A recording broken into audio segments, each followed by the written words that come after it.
to order. Ken, could you do the roll call, please? Sure. Blackburn, Present. Hageman, I'm here. Hedge, Here. Howard, Here. Jones, Here. Craybill, Here. Mashigian. Here. I am also going to call the roll of the Roads Commission, Roads Project Advisory Committee, because there is a quorum of that group tonight. This meeting has been noticed as well. Golnitz, Here. Almascati, Burley, Here. Grinnan, Here. Hageman, Here. Jones, Here. McAlexander. Here.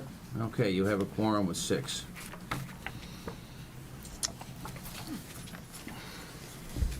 Thank you very much. We do have one seat in the middle back there if you want to squeeze in. Okay, okay. Next is the approval of the agenda. Would you speak up? Next is the approval of the agenda. Do I hear a motion? So move. Second. Any discussion? All in favor? Aye. Any opposed? Motion passes. Is there a motion for the approval of the regular council meeting minutes from April 22nd, 2024? I move to approve those minutes. A second. Any discussion? All in favor? Aye. Any opposed? Motion passes. We are moving to public comments not on the published agenda. Is there any public comment for anything not on the agenda? This is just open to the general public? Or, like, when the police officer comes up, am I gonna be able to ask a police officer something? Yes. Let's do it that way. So we'll save your comment. Anything else? Seeing none, we'll move to our first discussion topic, which is the fire department monthly report. Our fire chief could not be here tonight, so if anybody has questions or concerns, you can contact him directly. His monthly report is in your packet. Moving to the village manager's report. Ken? Yeah, thank you. We have a nice full house here, so this is a good time to announce that there is large item pickup on May 23rd. That's Thursday. Have your large items out at street sign by 7 a.m. for collection. If you have questions about whether an item will be collected or not, I suggest you call the office or call Car Trucking directly. That's who handles our trash pickup for us. That's really all I have to add in addition to what's on the report. Okay. Thank you. Next is the administrative assistant / economic development coordinator report. Evgeny? You all have my submitted report. I don't really have any comments unless there are questions.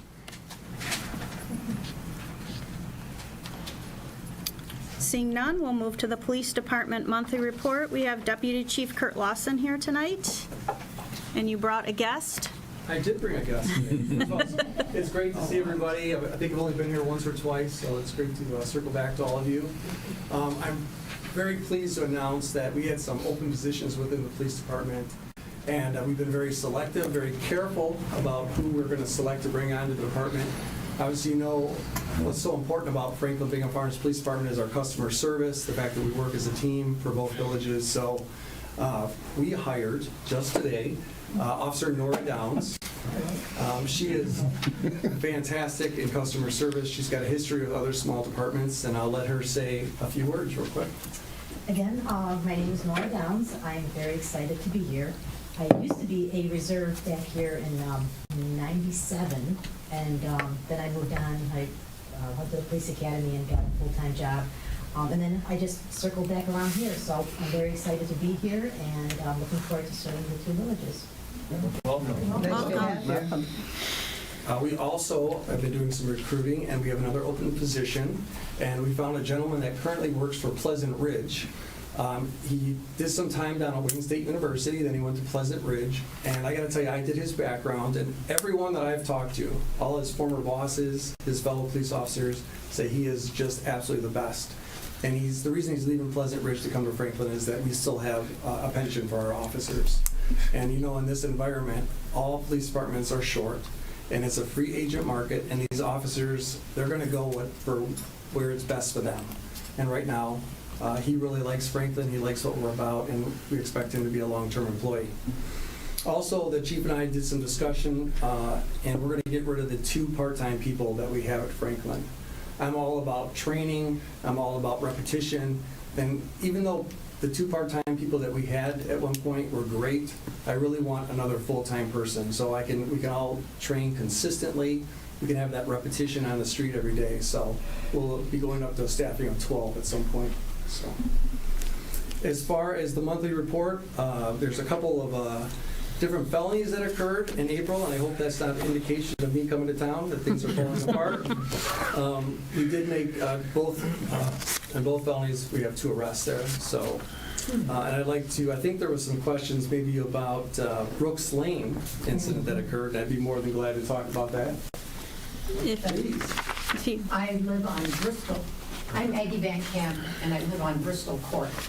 And I had the windows open, and I'm hearing, "Put your guns down, be careful, raise your hands, come out, we will not shoot."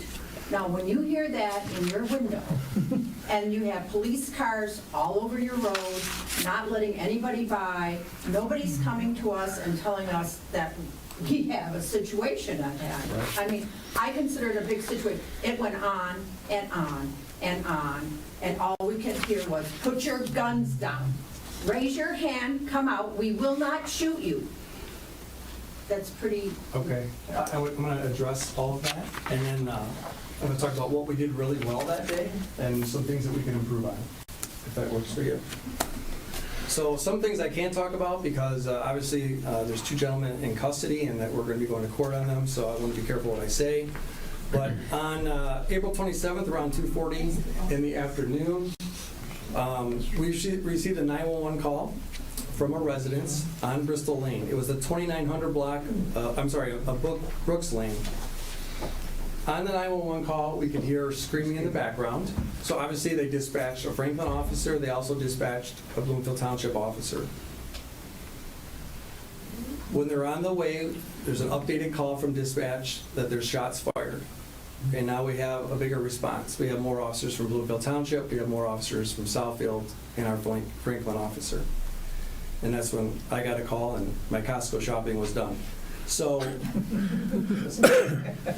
officers arrived on the scene, standard procedures, we set up a perimeter around the house. Some of the residents were exiting the house, that's probably what you heard, is keep your hands up, we want to see everyone's hands.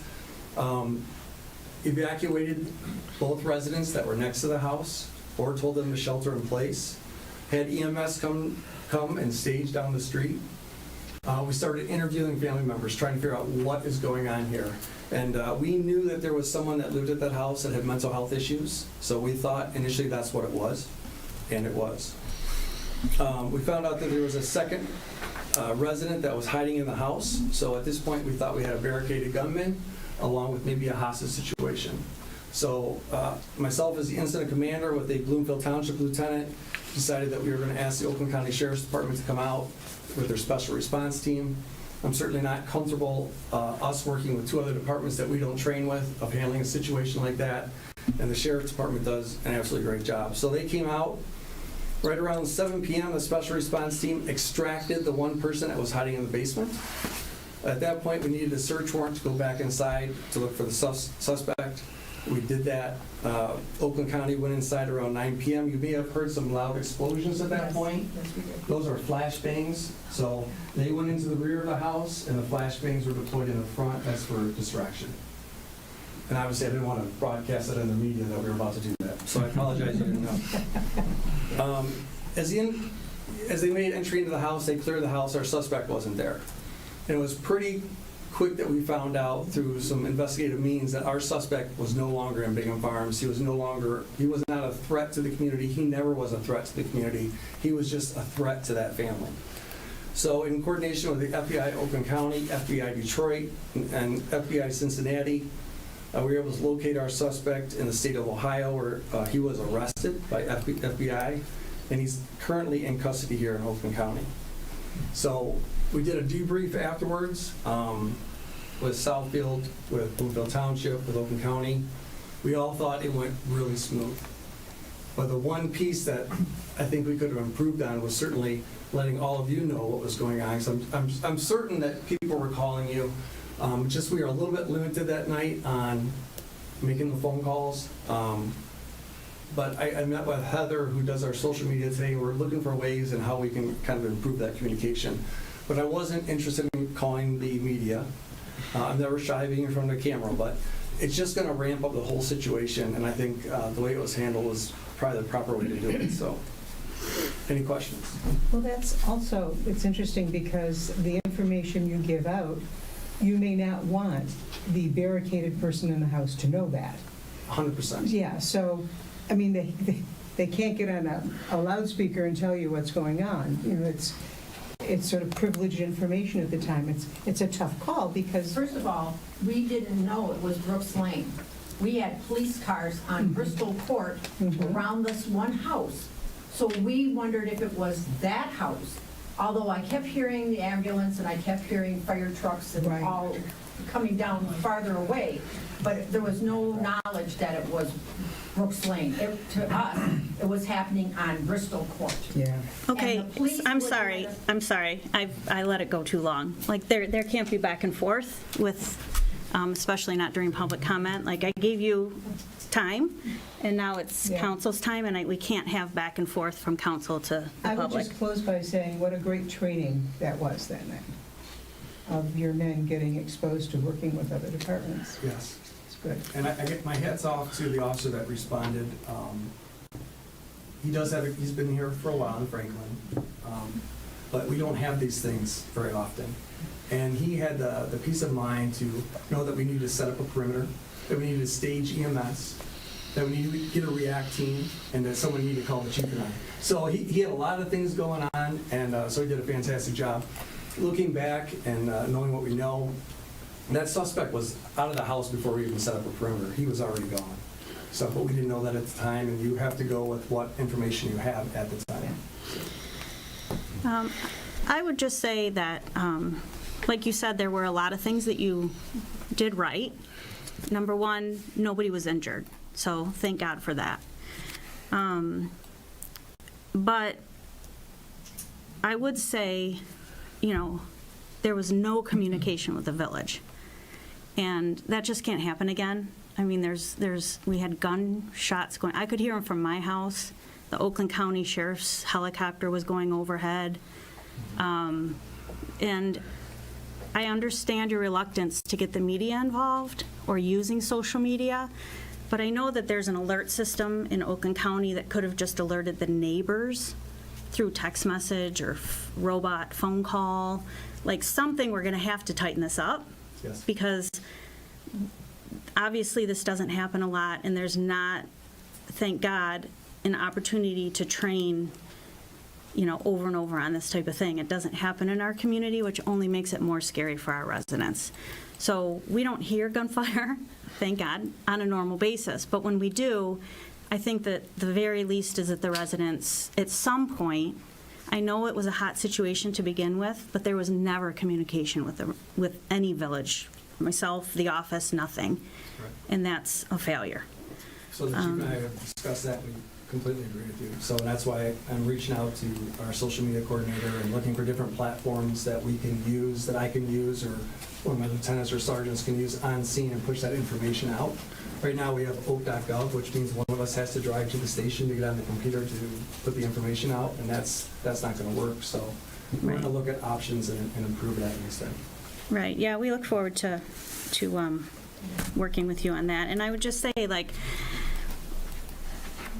I'm just concerned about the comment I keep hearing that this individual wasn't a threat to the public because they were only a threat to the family or only a threat to themselves.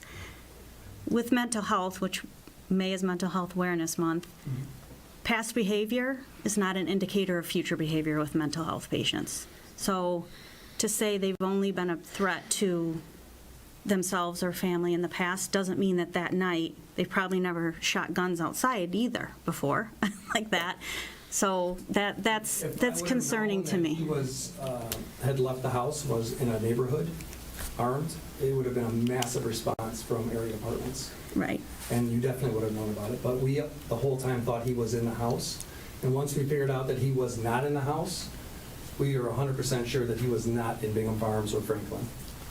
Right, but the residents didn't know that. 100%. Because there was a police officer that did speak to a resident who said they're bringing in the K-9 unit.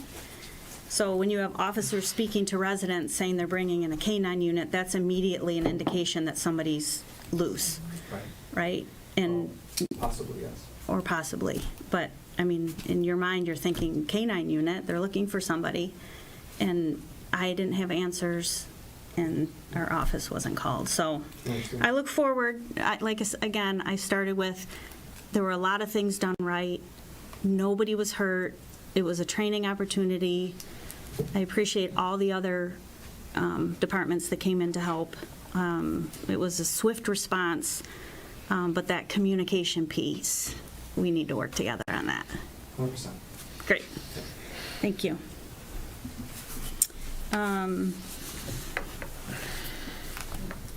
So, there's another comment. Can we take one more public comment? If you could come to the podium and say your name and address? It's not a comment. I just missed. My name is Darwood Freeman, 32879 Outland Trail here in Bingham Farms. I just missed the date of the incident, so I wanted to ask again what date that was. It was May 12th? It was 20, April or April 27th. 27th. Thank you.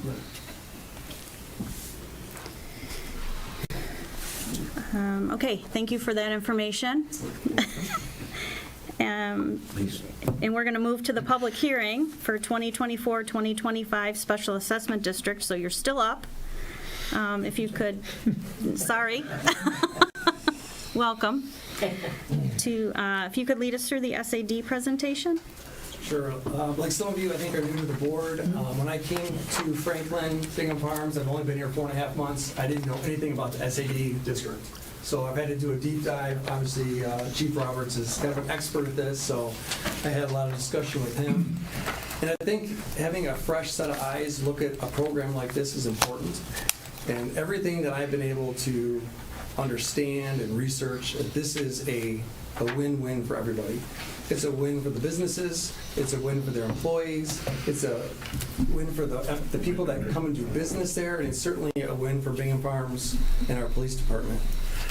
As most of you know, the SAD district was started in 1986, and that's when you had most of your office buildings south of 13 Mile. And they were getting crushed with crime. We were having home invasions, breaking and entering, larceny from vehicles, larceny from the buildings, stolen vehicles. And if you look at Appendix A, right here, if you have this, that kind of breaks down crime. You can see in 1986, 1987, there was a lot of crime going on. Once the SAD was passed and we had 2 officers that were assigned to this district, you can see that crime nosedived. And that continues now, and we have way more buildings north of 13 Mile. And you can see that definitely crime has been under control. Our SAD officers, so there's 2 of them, they drive the pickup truck. They're all about those businesses. They do crime prevention meetings, security surveys, vehicle lockouts, they escort people to their car. They're visible, they're doing traffic enforcement. So really an important piece of that district is their visibility, and they do a fantastic job. Funding for the 2 officers that comes out of the SAD district. So the business owners are the ones that are funding the officers. It's a pass-through through Bingham Farms here, and then that goes to pay for the officers and their equipment and their benefits. So I guess in conclusion, what I'm seeing looking at this program, when you look at the stats, it's a wise investment. And I certainly would recommend as an outsider that's new here that this is something we would want to continue, certainly into 24, 25, but well into the future. Wonderful. Thank you for all the history and information on it. At this point, I am going to open the public hearing. It is 7:19. This is a public hearing, so This is the special assessment district that deals with the commercial district on Telegraph. I don't know if there's anybody from the commercial district here, but the public hearing is open at 7:19.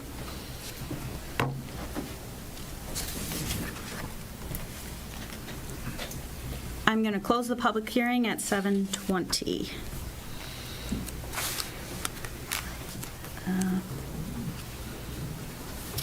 Thank you very much. I appreciate you coming tonight and giving us all that information. No. No. We are now going to move to another public hearing, which is the 2024-2025 village budget. Our treasurer is here to present that. Yes, thank you, Madam President.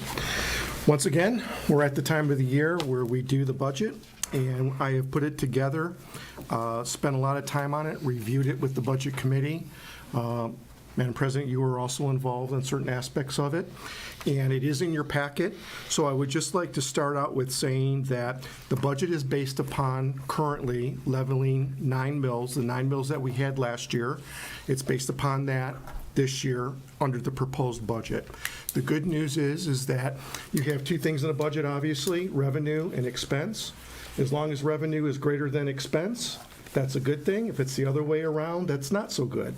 This year, fortunately, we are in a situation where revenues are projected to exceed the expense portion, which also gives us a little bit of surplus. It gives us exactly projected $187,362 of surplus at this point in time, of which we typically put $150,000 towards the road assignment. So it gives us a little bit, we have $37,000 left if everything pans out and things stay the same. Obviously, we know in a budget, it's not concrete. There's things that move and change. There's things that come up out through the budget year that you don't expect on either both sides, where you get settlement checks from class action suits, and then sometimes there's things that come up that are expenses that you don't expect, like when we had a power outage and the copier failed because of the surge when the power came back on, which caused it to have to be repaired. So you have those things going on as well. The things that are helping us this year are the tax assessment revenues that are driven for property appreciation, and that happens through, obviously, Oakland County assessment, right? And the fact that some properties sell, and when they sell, Headley, it takes the cap off of it so that the new assessed value of that house is what it was purchased for based upon what the assessors go back in and look at. So that helped us out from a tax base portion. The other thing that's really helped us out, as you may recall from the close of the audit last year, and we're doing just as well this year, is our investments. The interest on our investments are, I don't want to say robust, but they're very good, and they're helping us along with the tax base, so that helps us with that surplus that is projected. I know it's a lot of data. I know that, we put the packet together, but I'm willing to answer or entertain any questions that you may have, and any or discussion amongst the council regarding how the budget was done, how it's set, and if there's anything that you want to call to our attention or change. Yes, Trustee Howard. In our conversations, we talked about the aggressive increase in our revenue from taxes, Yes. but whether or not that will continue next year is an issue.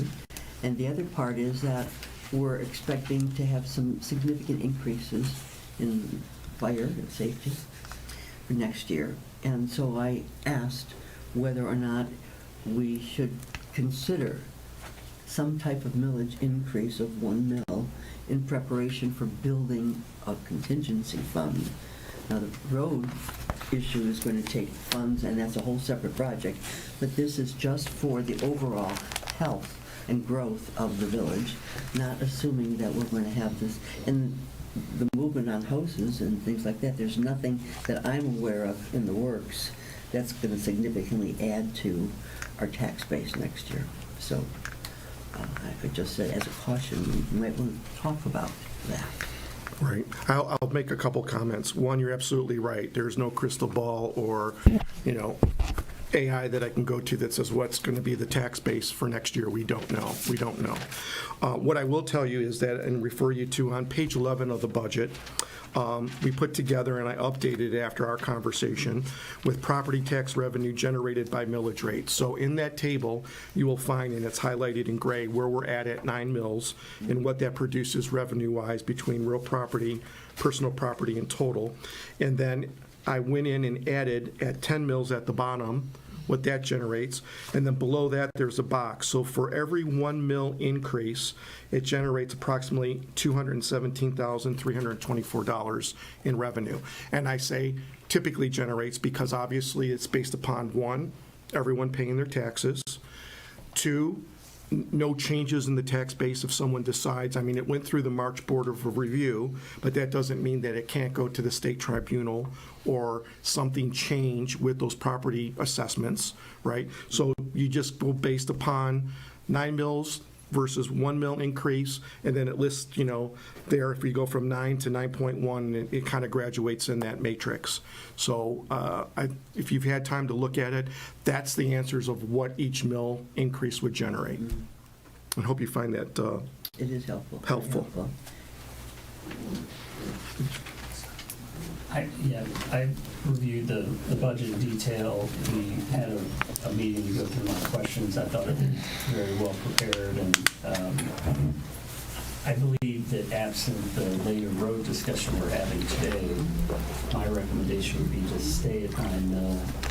I think the village has, again, setting the road discussion aside, has very adequate reserves, and I think it would be, I think the money should stay with the residents and not at the village from a village increase. I also would not recommend a decrease, but based on my review, I would suggest leaving it at 9 mills for now until we get through the road discussion. I think, the surplus, we're going to come out in '24 likely with almost $100,000 more than we thought at the budget time last year, which is really good. I'm hoping we, can do the same in '25, but I think you've been balanced in the way you put this together, and it would not be my view. And I take your point. I think any increase we should reserve for the discussion about the roads personally.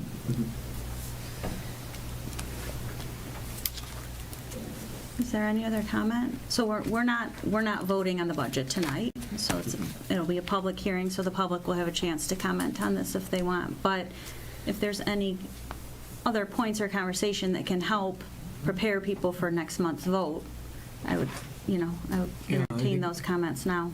Also need to note too what the police or the fire chief had said, that the budget that we got is only half of really what it's going to be for the following year. So we need to consider that. And I think, Chief? I don't want to get too far down into the weeds, but the officers are due for a new contract at the end of this year, or at least negotiation.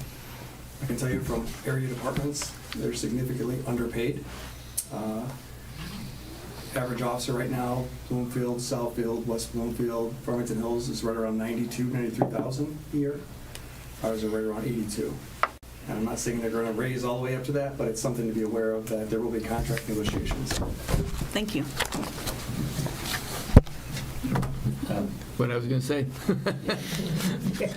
I guess the one thing I would add on with the fire specifically, so when I reviewed the budget, I looked at if we had given the fire department everything they want next year, plus 4% on that, we'd be right around still having the 150 for the roads. Okay. Set aside. Not maybe a little less, but I think that there's a good chance that we could absorb that without an increase next year.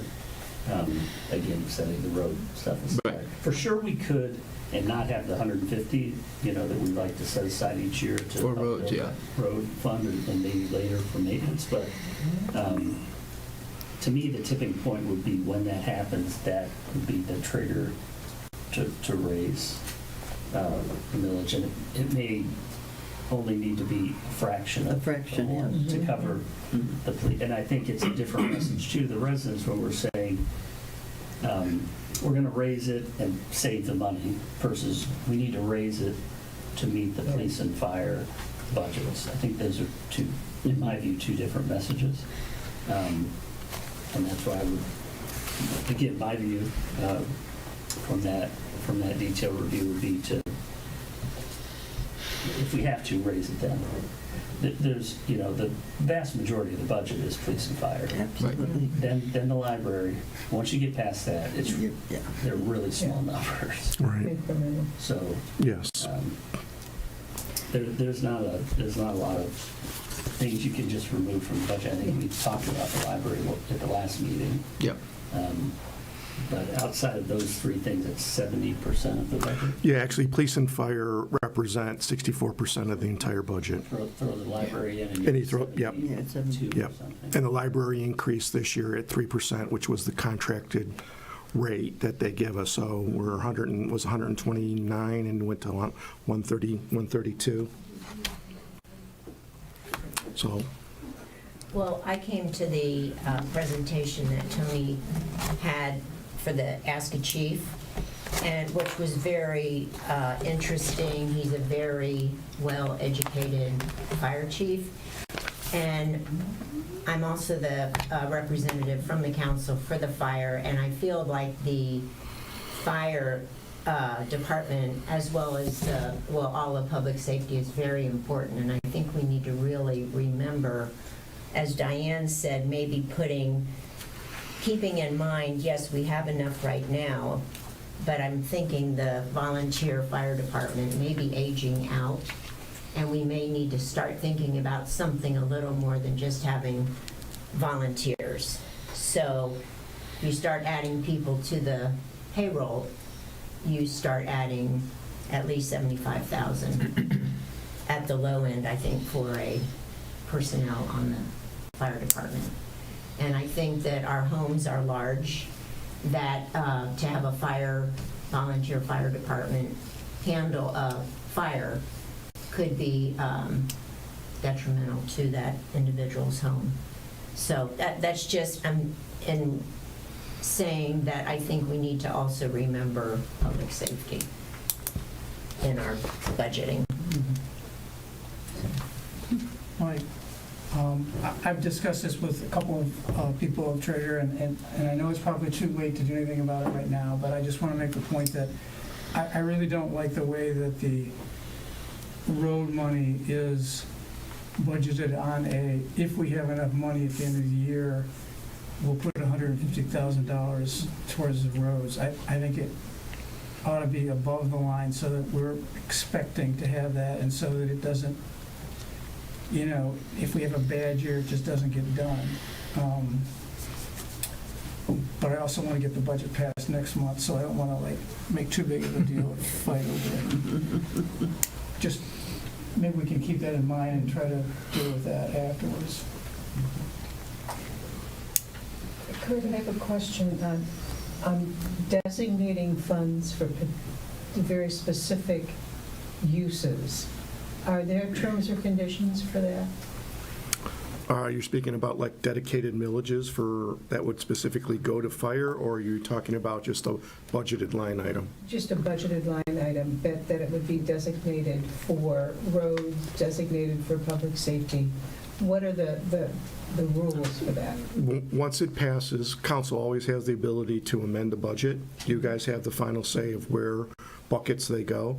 And if you wanted to, and Trustee Jones and I have talked about it, I've also discussed it with our auditor, we could bring it up and make it a distinct line item that is budgeted on a fiscal year basis so that it's put aside, I don't want to say use the word earmarked, but it's budgeted within that line item versus where it shows now. The only thing that I don't want to say I'm apprehensive about it is if you do get into a situation where you don't have it, then you run over budget, right? So And it's not to say that we've done it before this way for so many years, we continue to do it. I'm open to suggestions, and I'm not the one that really makes the decision, the council makes the decision. Maybe, I'm gonna make sure, I think if we designate the funds for roads, it's in that designated fund, but this group can tomorrow change that and put it back in the general fund, or move money from the general fund to the assigned roads. It's really on paper, and that's it. Then there's road funds where we get money from, we get money from the state. Act 51, yes. That cannot be assigned to our kids, but the 150 we're talking about, if there was a new 7 people here, they could take all that money and move it back to general, and they could lose all the general and put it, that's, I would say, fungible by this group. So I look at it more as like earmarked to roads, rather than, we're not putting it in the roads fund that somehow locks it to either local or major roads. And we'll talk about how millage funds would, when we get to the roads, we'll talk about that. Okay. Answer your question, or you? Okay, thank you. And I think we did talk about making the line item for the 150, and, I just think we have the budget, like, done now, so I kind of don't want to start all over, but that, it's sort of like a promise that we'll talk about it, and then at next year's budget, it could possibly be its own line item. But we are putting the 150 this year, so that's... From last year, we did move the 150, so we went from 450 to 600,000. As planned now, if we have the projections and we have the 150 available, it will go from 600 to 750 when we close the books and find out how we ended. Right. So the plan is to move the 150. It's just, doesn't have its own special line. Yet. And again, based on what we're projecting for '24, we could move, we likely have an excess of over 200,000 from '24. So we can discuss, I think, after the financials are finalized, whether we want to move 150 or 200 or... Whatever the estimate, right, that's what's estimated now. Until we get the final audited statements, then we'll know exactly what the fund balance is, where we ended up. Right. So again, we're not voting on the budget tonight. I am going to open the public hearing. It's 7:37, just because we need to hear from the public. If anybody has anything to say about the budget, please step to the podium and state your name and address.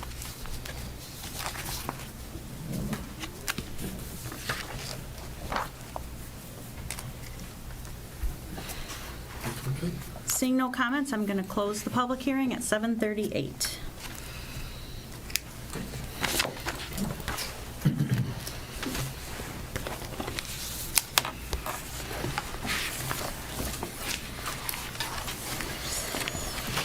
Moving on to new business, we have much anticipated presentation from the Roads Project Advisory Committee. I just wanted to read something before we get started. And then we're hoping to hear from those members that are here and that have worked on it. So if you just bear with me for a moment, I did not want to let this moment go by without showing our gratitude from council to the Roads Committee. So I'm going to go through each one, and I basically just went by how you guys all decided to sit at the table during the Roads Committee meetings. You might have thought I was not paying a lot of attention, but I was. I was purposefully trying to hang back and let this be very resident-driven. I was very much on the outskirts. So I knew what was going on, but I knew you guys were also in good hands. So I wanted to thank Mr. McAlexander first. Your efforts to balance the private road, public road situation is commendable.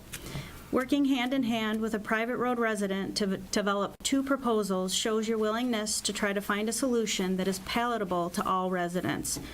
You also remained dedicated and reachable even when you were recovering from surgery, and that again shows your dedication to complete the task effectively, even when you didn't feel your best. So thank you for that. Ms. Grenan, okay, I'm working on it. I knew right away during your interview for the Roads Committee that you were an out-of-the-box thinker, and that's exactly what the committee needed. The committee needed someone to balance out the engineers and finance brains and shine a light from a different angle. It's important to have different points of view, and you brought a unique perspective to the table. In addition, the knowledge and experience that you brought from a neighboring community was invaluable. You are a voice for the private roads, and we can all appreciate that. So thank you. Mr. Almascati, I don't think is here, but I'm still going to thank him publicly. The financial background and expertise that you brought to the table has helped the committee tremendously. The knowledge of non-traditional ways of funding such an enormous project is incredibly beneficial, and you bringing those options has started some interesting conversations that will continue long after the road project decision has been decided. I know you even took it a step further and have outlined a development fund proposal that will be discussed at a council meeting in the near future. I hope you are willing and able to present your idea at a meeting where we can solely focus on that and see how it can work for Bingham Farms. Mr. Burley, your effort to lead the development of 2 proposals by working closely with the committee and HRC is admirable. In addition, laying out a project timeline is very much appreciated. I know you came out of the gate strong and had those proposals done very quickly. Your time and attention to detail was critical, and we really appreciate you putting all that information into a logical format that we can all understand. Mr. Golnitz, the captain of the ship, letting others focus on the details of the nitty-gritty of the proposals while you made sure the committee remained laser-focused on the goals and objectives was an enormous task. To manage a meeting and make sure others are heard, but not distract or sway from the task is not easy. You handled it flawlessly, and the fact that all the proposals were done on time has a lot to do with the time management during the meetings. You also worked closely with the office staff before each meeting to prepare agendas that focused on moving the proposals forward. So thank you for that. Our trustee liaisons, Kurt and DE. You each stepped up and threw your hat in the ring to take on this additional task.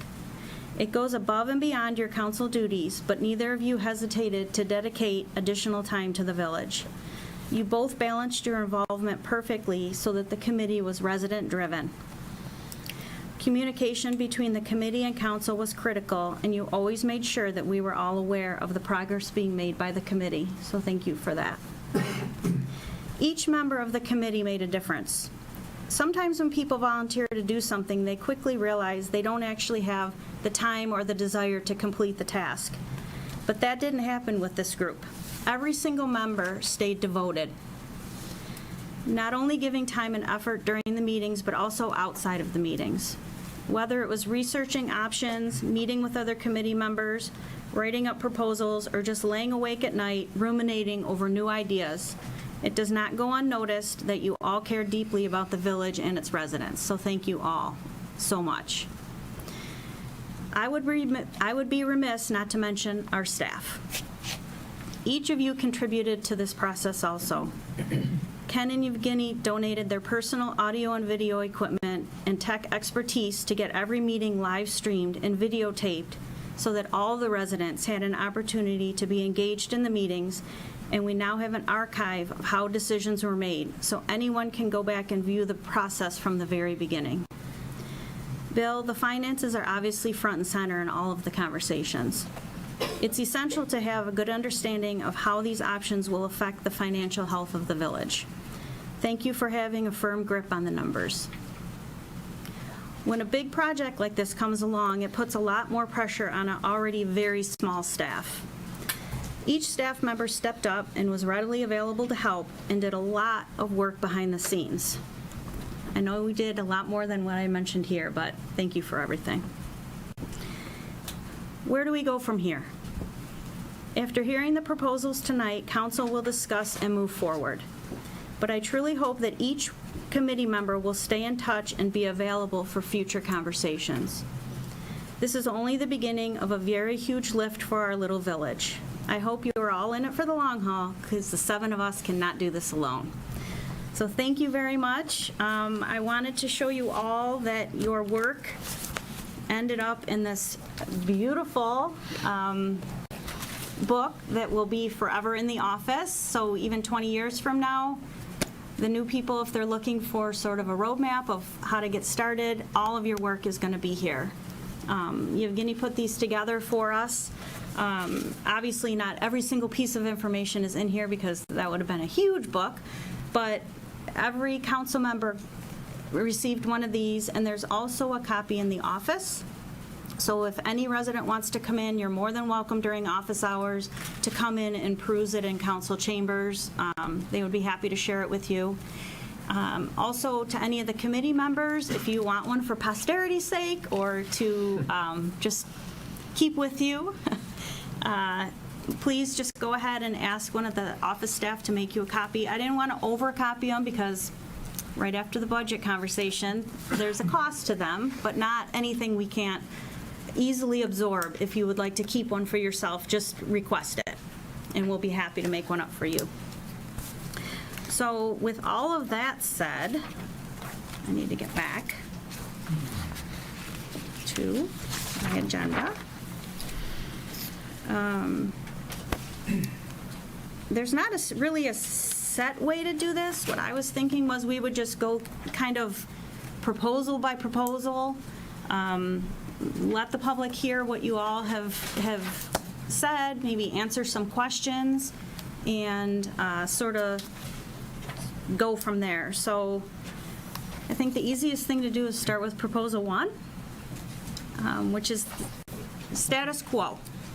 Okay. Do you want to start there? Sure, I'll start there. And first of all, before I get too involved in it, there's some charts on the back of this that there's no way I would have been able to do by myself, being the computer illiterate that I am. So thanks to Bill for helping me put those together. The first option we came up with is basically based on the fact that I've heard at least a few residents say that they don't think that the roads are in that bad a shape to begin with, and why are you spending all this money? And furthermore, that there are other communities that have roads that are in worse shape than ours. So we just tried to take a look at what would happen if we did the status quo for the next 5 years. And the status quo meant doing what we're doing now, which is just putting aside $150,000 a year from the budget to save towards doing the roads. It begins with an assumption that the cost of doing the roads is going to increase 4% a year. That was the figure that we were given by Hubbard and Clark. And it starts with the figures of the current funds available for reconstructing roads provided by our treasurer. It also assumes that the amount of money we have in the Act 51 funds, which are in separate dedicated road funds, would increase about $50,000 a year. That's a lower amount that you'll hear in some of the subsequent proposals, because I'm sort of guessing that if we don't do anything over the roads over the next 5 years in terms of major rehab, our costs of filling potholes and doing the kind of day-to-day things that we've been doing for years now will be higher, and so there'll be less Act 51 money available at the end. Once we did the chart, it showed that the estimated shortfall in funds available to do a selective road rehab, and if you might remember, our HRC people gave us two costs, one for selective and one for complete rehab. But the estimated shortfall in funds would increase by a little over $700,000 if we wait 5 more years before the village decides to do anything. And the estimated shortfall in funds for doing a longer-term rehab would increase by something around $1.7 million. And in addition to that, there would be an additional cost because we've already spent a sum of money with HRC, having them do preliminary engineering work and giving us estimates and so on and so forth. And if we waited 5 years, all of that work would be obsolete and would have to be done again. So that was the long and the short of the status quo option. If anybody has any questions, I'd be happy to try and answer them. Yeah. There's 5 years' time and wear on the roads, which would most likely, with this assumption, take the Pacer ratings and change them. And therefore, that $725,000 is very unlikely to ever be that low. Well, I don't think it's going to be much less, if at all. It could be higher. You know, I mean, it could, in each one of these presentations, there are going to be a number of assumptions that are made. And those assumptions could all be wrong. You know, I mean, the HRC said 4%. You know, it could be 6%, you know, increase each year. So you're right. I mean, the $725,000 is an estimate. And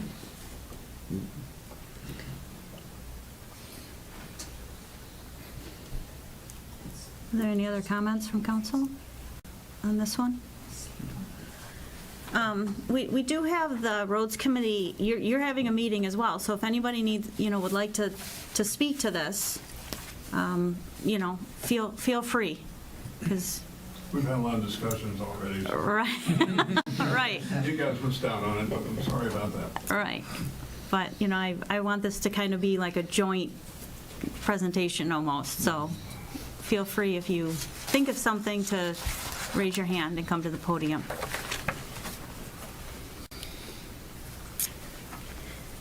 Okay. Should I move on then? I think proposal 2. Okay.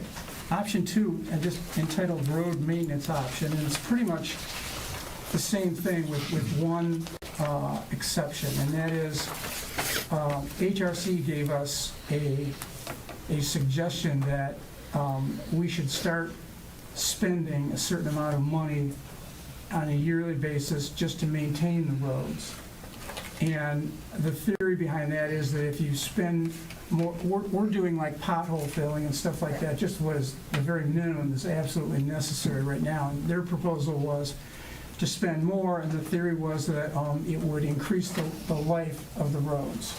Yep. And I think it's fair to say, and correct me if I'm wrong, fellow team members, that everyone on the team felt that that was a good idea that we should start doing that. The proposal that they gave us suggested that it would take about $150,000 a year to do that. As we talked further with them, we discovered that that number was based on a state app that they have that they plug in numbers with, and it comes out with a figure. In other words, it's not based on any actual engineering or anything like that. It's just based on this state app that is supposed to give you an estimate as to what the cost would be to do this kind of a road maintenance project. The other thing we learned from the HRC people is that they would recommend that we only do it on roads that have already been resurfaced. I believe their language was, you get a better bang for the buck if you do it on a road that's already resurfaced as opposed to one that hasn't been resurfaced. I suppose part of that would probably be because if you spend money upgrading a road and then you tear it all out and resurface it, you really haven't gotten the full benefit of it. You didn't need to, yeah. So that would leave a very small number of roads for us to actually begin doing this with. Really only the two paved roads. Brooks Lane, Coach Layton, Old Stage. Right, the two paved roads. And then there's a possibility you might do it with Brooks Lane, but the discovery is that Brooks Lane is there may be like 4 or 5 houses in Bingham Farms on Brooks Lane. All the rest of the houses on Brooks Lane are on Southfield. And I don't think the committee felt like we would ever do a project on Brooks Lane without doing it in connection with Southfield, so I just didn't include that. The analysis again assumed a 4% increase, assumed the village putting aside $150,000 a year from its budget, but unlike on option 1, we assumed that $150,000 was then going to be spent doing this road project update. And the result then would be that if we just did a road maintenance option for the next 5 years, the selective rehab of the roads would increase by well over $1 million, about $1.2 million.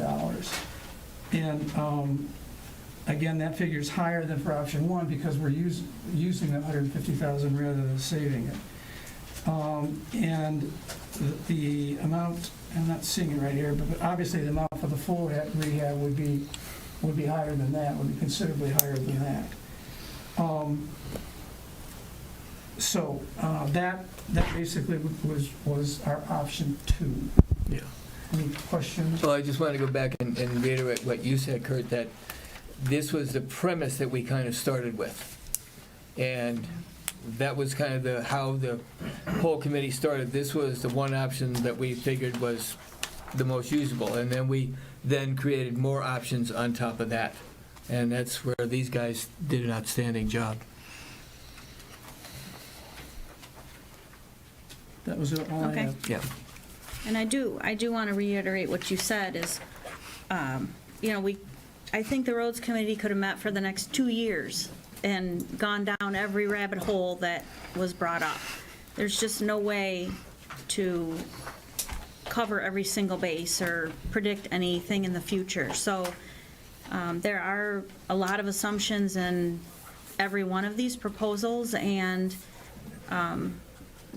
they're all very well thought out assumptions, but you can't look ahead without making certain assumptions, and there's no way to predict what's going to happen in the future. But I mean, the work done is just phenomenal. So are there any questions on proposal 2?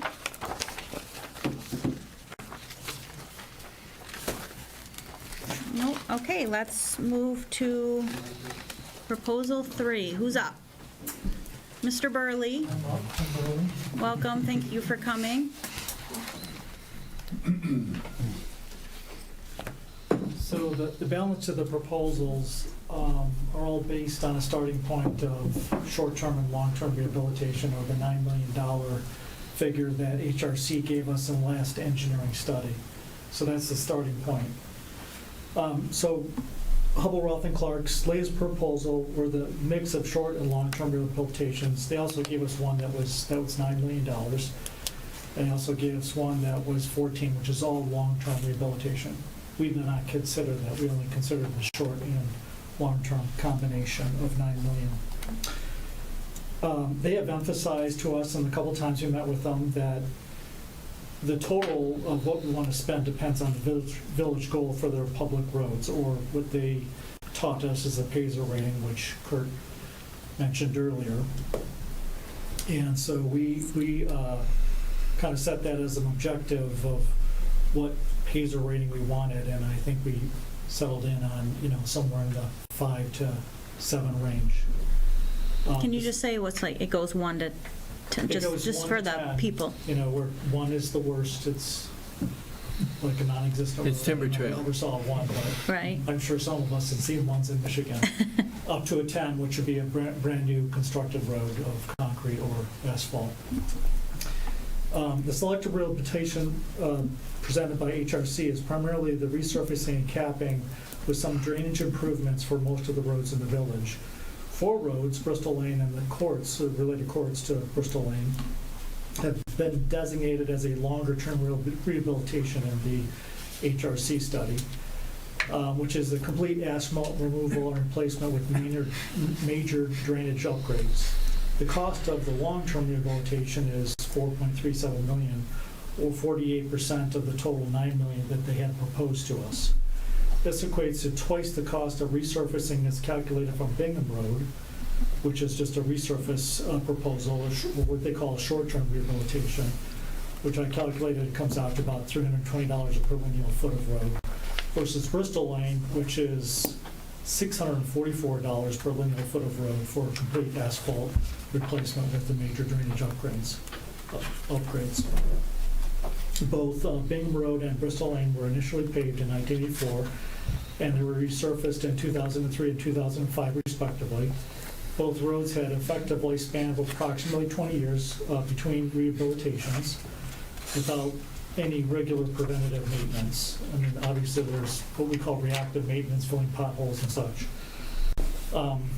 If we complete the longer-term rehabilitation of Bristol Lane and its courts, will it last twice as long, or 40 years? Unfortunately, the answer from HRC is there's no guarantee on how long it would last. They just said this is what they recommend because it's the standard when they build a new road. Unfortunately, they won't give us any prediction on how long it would last. Even if the long-term proposal lasted 30 years, maybe 10 years more than a short-term rehabilitation, as we see in the village, would need 2 cycles of rehabilitation to recover the initial investment, or about 60 years. So you need 3 short-term rehabilitations or 2 long-term rehabilitations, assuming it lasts 30 years each. So that's a very long-term investment. So the proposal 3, based on the village history of paving and resurfacing, would be to resurface Bristol Lane and the respective courts with some drainage upgrades as proposed for like they would do for the rest of the roads in the village. If we adopt Bingham Road as the surrogate, the cost for resurfacing and drainage improvements, and I won't go through all the figures, but Bristol Lane would be about $1.1 million, Bristol Court about $400,000, Brittner Court $176,000, Sacred Court $223,000, or about $1.9 million. This represents a savings of approximately $2.4 million from the HRC long-term rehabilitation. With HRC recommendation of yearly preventative maintenance based on Michigan Department of Transportation guidance, as Kurt had mentioned, they have that algorithm that they, put in all the types of roads you have, asphalt, concrete, size, etc. And then that pumps out how much maintenance cost would be for our roads within the village, which is $150,000. We believe we can extend the life of the roads beyond 20 years with that preventative maintenance if we did the short-term rehabilitation.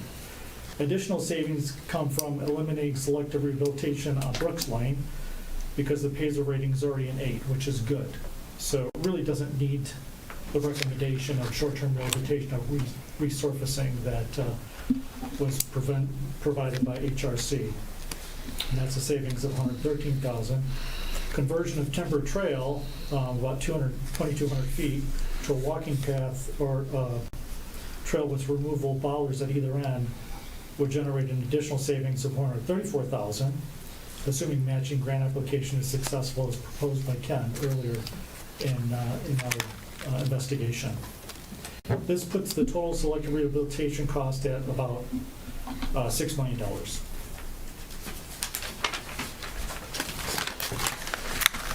Lastly, the construction contingency fee of $25% is likely a conservative overestimation stated to us by HRC during our February 14th and April 1st meetings.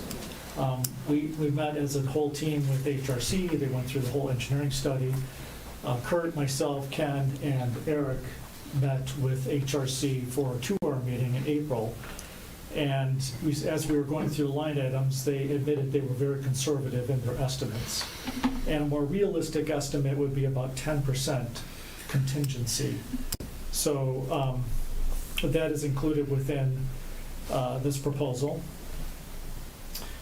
Additionally, they said that the 25% engineering cost is if they follow a very extensive checklist of engineering items that we don't necessarily have to do if we're just doing some maintenance on some roads and, resurfacing or doing short-term rehabilitation. So we felt we could take about 2% savings from 25% and bring it down to 23% for the engineering. This represents additional cost avoidance of $802,000. So that would bring the total estimate down to about $5.2 million, which is shown in Table 1, which I think you'll have a copy of. I'll cover that later on. So the work plan, what would it consist of based on these assumptions? With the reduction in the cost of the project and the additional revenue through a millage increase is our proposal. Maybe potentially some grants, as Ken would follow up on, and then if there's any donations. The road would be rehabilitated with the following assumptions. All my assumptions in this proposal are just based on 2024 constant dollars. I did not project into the future. So I didn't use any rate for inflation. The starting point for the general fund is $2.7 million, as stated by the treasurer here. I went through a 1 or 2 mil increase for the road improvement over a fixed time frame, meaning that you'd only have the millage as long as you needed to pay for the roads. Act 51 yearly surplus averaging about $60,000. Mason brought to us, to our attention, the ability to go to Michigan, which has a state infrastructure bank, to get borrow money at low interest rates for these types of projects. And we did contact them, and they will provide loans up to $2 million for local communities. They don't deal directly with the community, like a village or a township. You have to go through the county, which they had set precedents for all throughout Michigan. So that we don't believe that's a big deal. We just go through the Oakland County Road Commission. So we modeled an 8-year SIB loan of $1.5 million with a 1 mil increase. That's Table 2. We also modeled a 3-year SIB loan or straight infrastructure bank of $650,000 with a 2 mil increase. That's Table 3. And I did not consider any donations, but if we did get any donations or grants, any further grants beyond what's proposed, then that would bring that time frame down. And currently, we did model a 3.25% annual interest rate. That is what SMB offers right now. As of about a month ago, they said they were maintaining 3.25% for these loans. Interest rate. The proposed schedule for these improvements will be over 4 years, starting in 2025 next year. It would start with Bristol Court, Britton Court, Sager Court, and Bingham Lane, with expenditures of about $1.2 million. 2026, we would move to Bristol Lane, Hickory Hollow, which would be about $1.15 million. 2027, road improvements for Bingham Road and Timber Trail, which would be about $1.6 million. And 2028, road improvements for Shagwood, Old Orchard, Coach Lake, Old Stage, and Froncourt, and that would be about $1.2 million. All of these financial modeling is based on that schedule, that expenditure schedule. The proposed schedule is contingent on kicking off HRC engineering work in May this year. The timeline that it took us through for doing work in 2025 is between May and October, HRC would conduct an engineering study on Bristol Court, Britton Court, Sager Court, and Bingham Lane. By November, they would construct a statement of work for bidding to contractors. In December, they would send bids out to contractors for the 2025 work. We would receive those back, and they suggested we would want to award those in January for 2025 work, just to capture those contractors, because if you don't award the work early in the year, then they start to stack up work for other communities.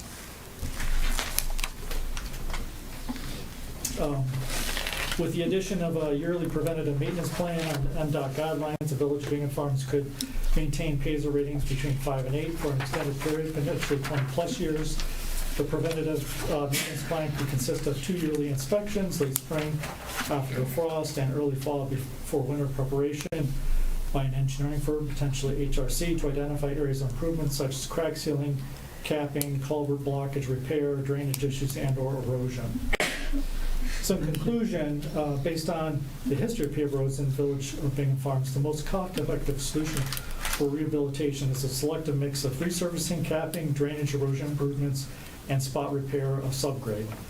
The preventative maintenance plan is estimated at about $150,000 per year to be covered earlier. With the addition of a semi-annual inspections, repairs of village rehabilitation cycle could be extended beyond the 20 years that it is today. Lastly, to execute this plan, HRC must be kicked off, of course, in May of this year to complete their engineering study. They didn't give us an estimate on how much that would be, but they gave us the timeline. I'm sure there's a little bit of wiggle room there. They always are conservative in what they ask for. So table 1, we get to table 1 here. This is how we came to the total of $5.2 million, $5.184 million. And you can see the original, the base contingency dropping it down to 10%, the engineering from 25 to 23%. Any questions on the table? I was just curious, Jim, didn't HRC just complete their engineering study? So for work being done next year, So they can't complete an engineering study. This engineering study would be an engineering study of what they would do to reconstruct the roads. So we have to tell them what we want them to do. And from that, they will conduct an engineering study. If we just want them to do a capping, or we want them to do a resurfacing and bring down 2 inches. So this is really the driver for that engineering study. They did do some engineering study on the state of the roads and some drainage studies, which might overlap with the study that we would have to pay them to do. But this study would lead to a statement of work document that they could go out and bid to multiple contractors. Right now, they don't know what to do because we haven't told them. Does that make sense? yeah. Well, yeah, they came with a plan. They presented it. Yeah, and that plan, as we went through it, in fact, Kurt and Eric and Ken and I went through line item by line item, and it was just a high-level guesstimate of what they needed to do. So that, what I would call, is an engineering estimate, not a study. Based on my past experience, this is a common thing to do.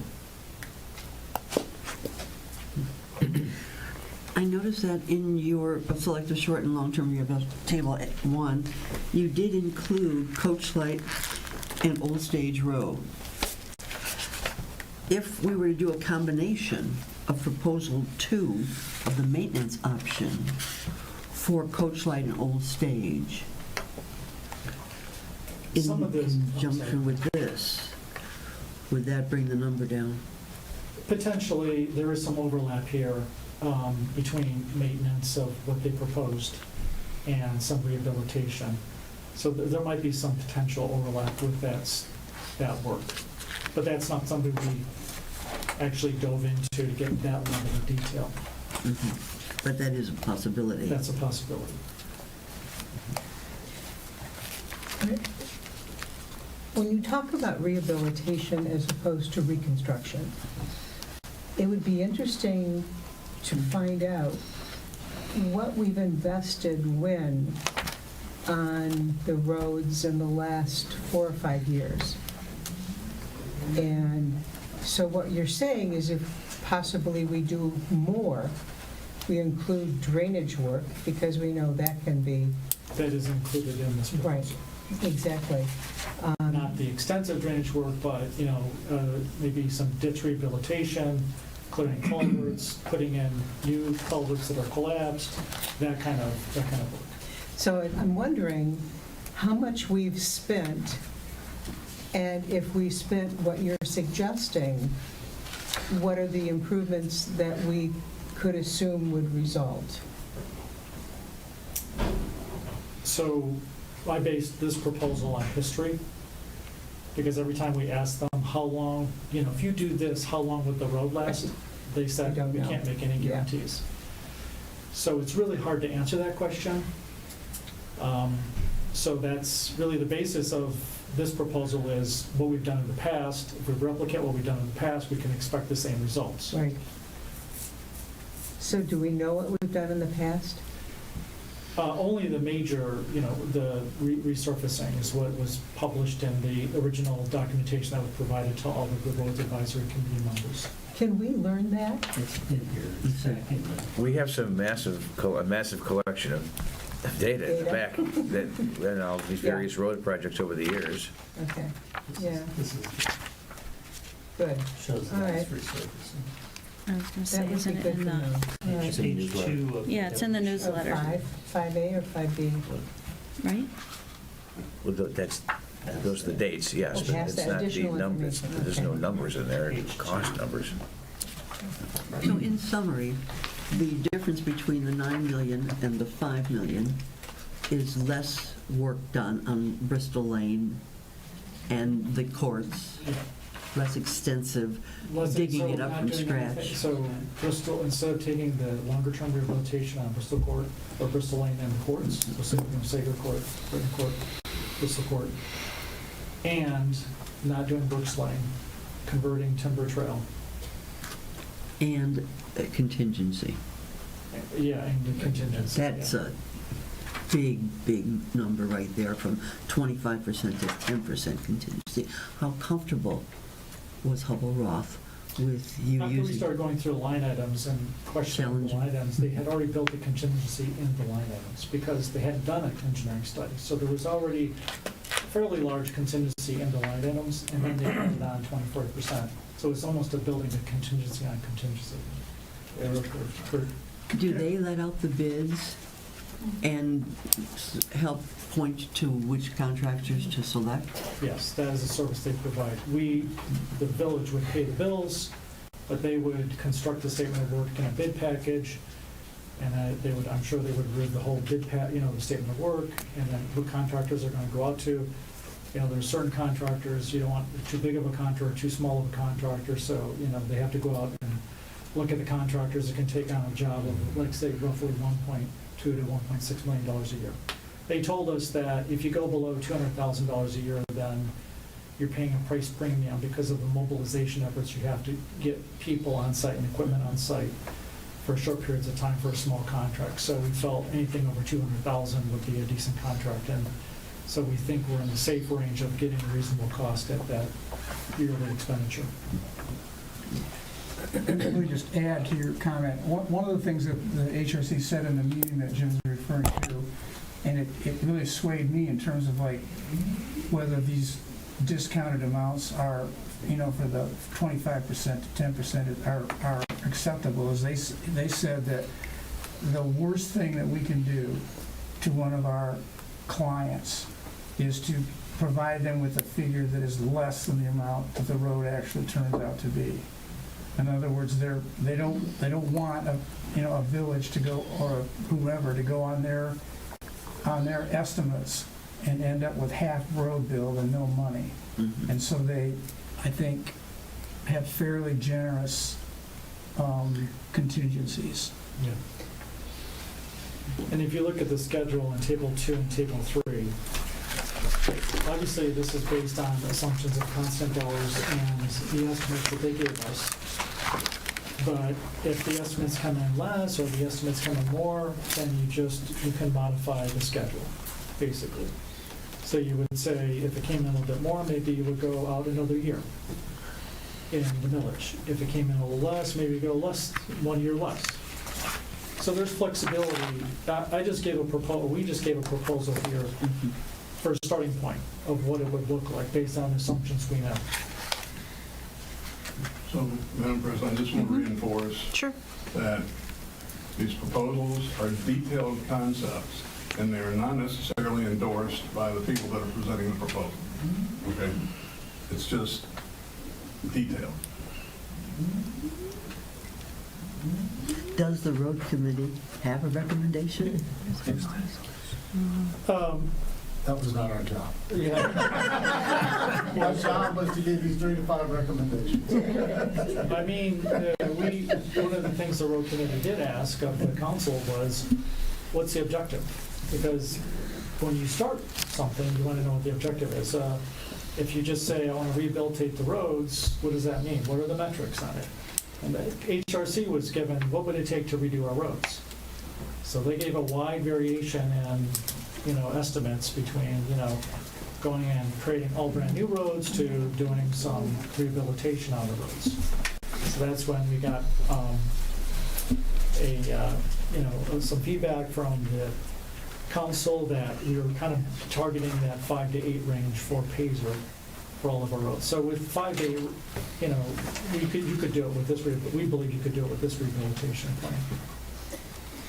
Yeah, and thank you for pointing this out, but what I was asking about was not the major reconstruction done. No, it's so you might call it incremental work on roads, and the other would be, I think we also, for many years, worked with Beverly Hills. Their engineer would help out with the roads. But to look at the past records of what did we spend annually on a particular road in a year on upgrading drainage? What did we spend on tarring the road? Did we do a chip seal? It would be interesting to see what other work was done on roads that are in a better condition and find if that actually holds true. That if we take care of ourselves and our roads, then they'll last longer and we will not have as large a bill. But until we know that number. Well, we have to make certain assumptions. We have to make assumption that MDOT, as a state engineering organization, is truthful in their recommendations to the communities in Michigan that you can maintain your roads and reduce the degradation, or what we call the S-curve. Right. The S-curve, which I think everybody saw in the presentations from HRC, which is, the road, after you redo the road, it's good, and it starts to drop off rapidly and kind of levels out in poor condition. So what HRC told us is that if you follow the MDOT guidelines, you stretch that S-curve out, basically. So instead of a steep drop-off, it's a lower slope. Yeah. And Kathy, there's more variables than you're recognizing. Yeah. Oh, there could be. I'm not getting into the nitty-gritty of it. I'm just saying from a broad perspective. And I've had conversations at different meetings with representatives from Beverly Hills and Franklin, and they talked about who was doing their roads, and that, we should contact them and talk about, maybe getting a quote. I think the HRC mentioned this, that they actually did Sure. Beverly Hills. And I believe there was maintenance done. I'm not sure it was truly all preventative maintenance, or was maybe reactive maintenance. It all depends on who was doing the inspection and what their goal was for the inspection. Mm-hmm. Hopefully that if we did yearly inspections based on preventative, we would start to see things and address them before they became a reactive maintenance issue. Exactly. Yeah. Right. That's the goal. Right. Yeah. I have a quick question. Yes. Not because I live there, but I'm just wondering, Bristol Court, Brittner Court, Sager Court, Bingham Lane. I was thinking you would back out of Bristol. I had to, if you look at the schedule here on table 2, this is expenditures versus revenue. So if I included, well, there are two reasons why we would do that. HRC told us when they do a job, they start from what they would say the inside out. Right. So you wouldn't try to do all the courts and the main road in one year. You would try to do the courts the first year, and then the main trunk road, which would be Bristol Lane, in the next year. Okay. So it's just that's why I swapped them timing finance to do Bingham Lane first and the courts first. And then the next year you come back and do Bristol Lane. Otherwise, the whole thing would be, a catastrophe for everybody. Right. Okay. That's fine. You preserve the trunk road while you're doing the courts, and then the next year you do the... Right. I remember them saying that, and I just, in my head, pictured starting at the end and then doing, Bristol Court and then moving I down, mean, that's a possibility. you know, and then too. doing the next court, moving You could down, partition but, it- You could partition it up different ways. This just was, I partitioned it this way because that's how the costs were partitioned. right. And I'm just curious, I'm not, it doesn't matter to me. And again, But- this is a proposal, it's flexible, right? Right. It gives you an idea of what you can do and how, how long it's gonna take to do it. Right.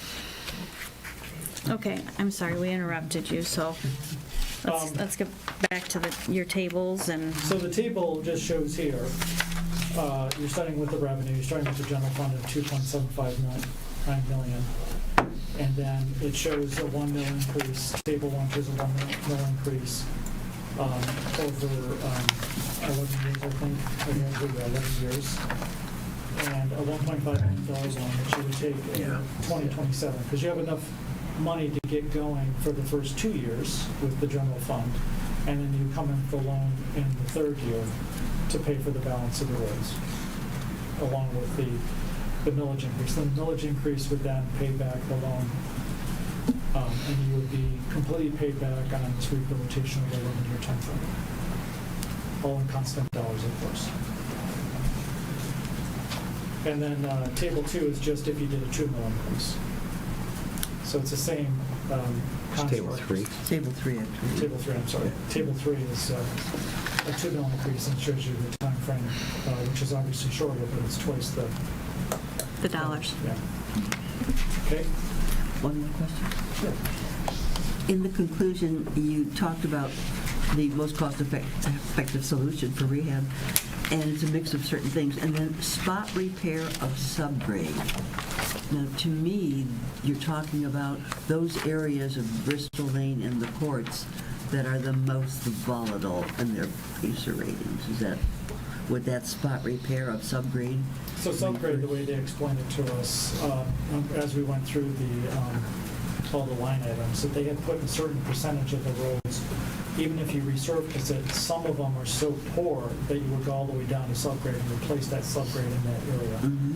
So that is in the HRC proposal, that's in this proposal. So even though it would just be like a 2 mil, 2-inch mill off the top of the road, there's going to be some areas that are in bad shape. Maybe they have dips, or they said that the test that they would do is drive a heavy truck over them, see if it's spongy. And if that's the case, then they would take out that section and they would rebuild the subgrade in that section.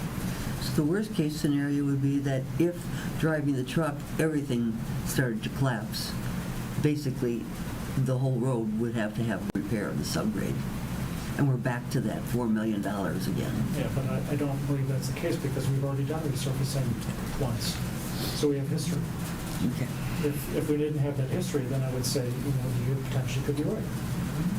I would think also the PACER rating would be much lower on those roads if that was the case, because they did do some coring of the road in certain places. Right.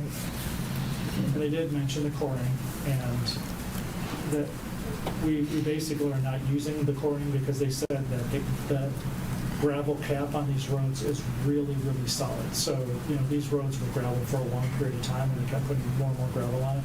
So that's a very hard cap. Okay. So the less we mess with it, the better. Okay? Any questions? Can I ask a question? we have a, sure. We live on Bingham Road, and as Ken knows from my conversation with him, we've been there about 25 years. And we have gradually, over the 25 years, observed the increasing traffic and the increasing speed of the traffic on Bingham Road, which I'm sure all of you know. We're concerned about that. Personally, I'd rather see it be a gravel road. I'm probably a minority thinking that way, because that would certainly retard traffic, certainly the speed of traffic. We don't want to have a child killed by that traffic to get everybody's attention. I'm curious, and I commend the committee for all the hard work you've done. What attention has been given to our concern about impeding traffic on Bingham Road? Improved roads is going to make it worse, not better. Speed bumps? Well, we did have that conversation with our police chief. I'm sorry? And we had a conversation on just that issue, because we were also concerned with our public safety chief. And He said he does not get many calls about speeders. They haven't apparently pulled over many people on Bingham With all due Road. respect, they should get out there more often. Yeah. There's lots of speeding. It's a speedway. It's a speedway.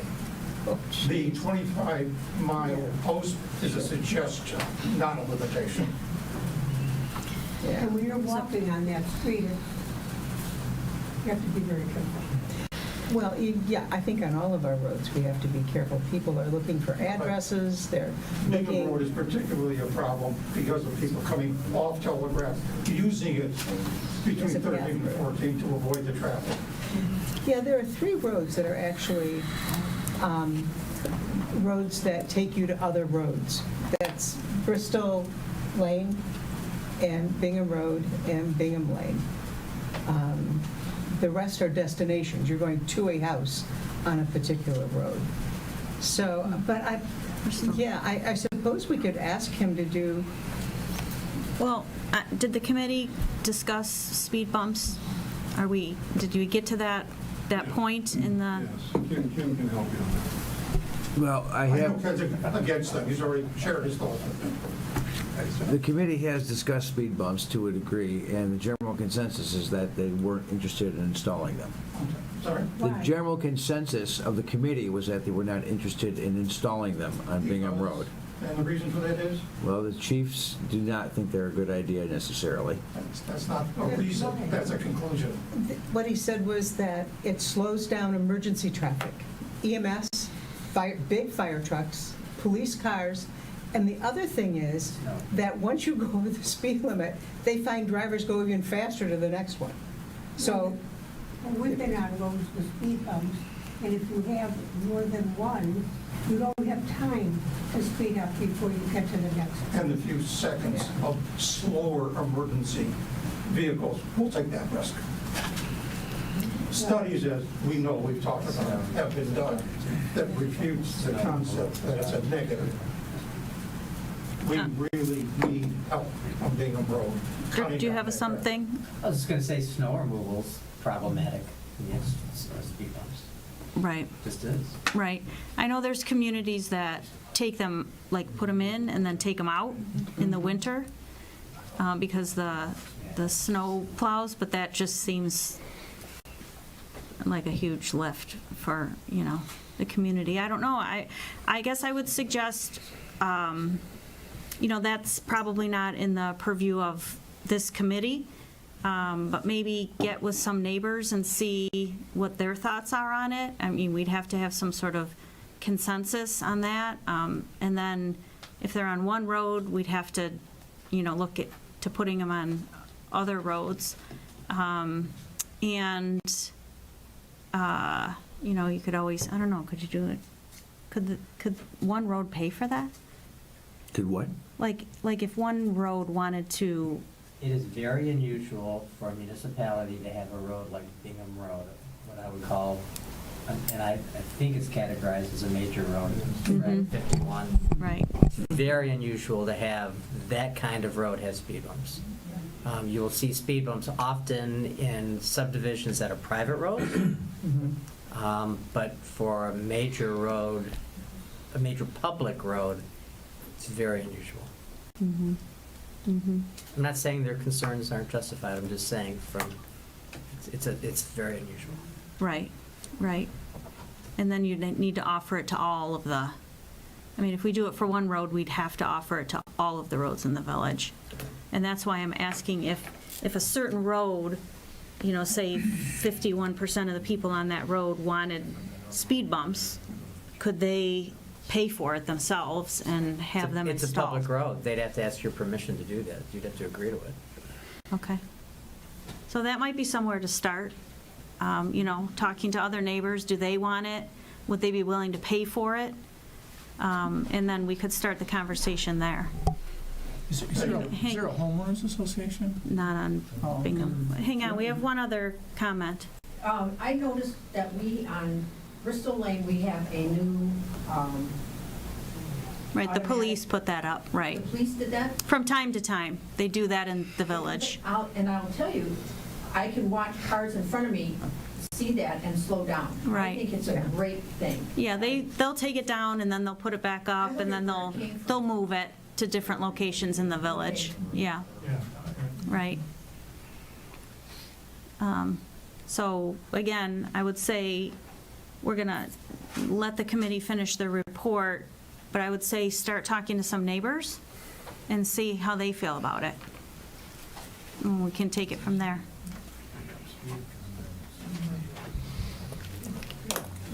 Mr. Burley? Okay, so moving on to proposal 4. Basically, the proposal 4 is in the same format as proposal 3. The only difference here is if we did exactly what HRC wanted us to do from a content standpoint, but, still take the 10% on contingency and 2% on engineering. And then the financials behind that are, we wouldn't be able to go to fund it, we wouldn't be able to go to the State Infrastructure Bank, because we have to exceed the $2 million cap we have on that, so you'd have to issue a bond for $3.9 million.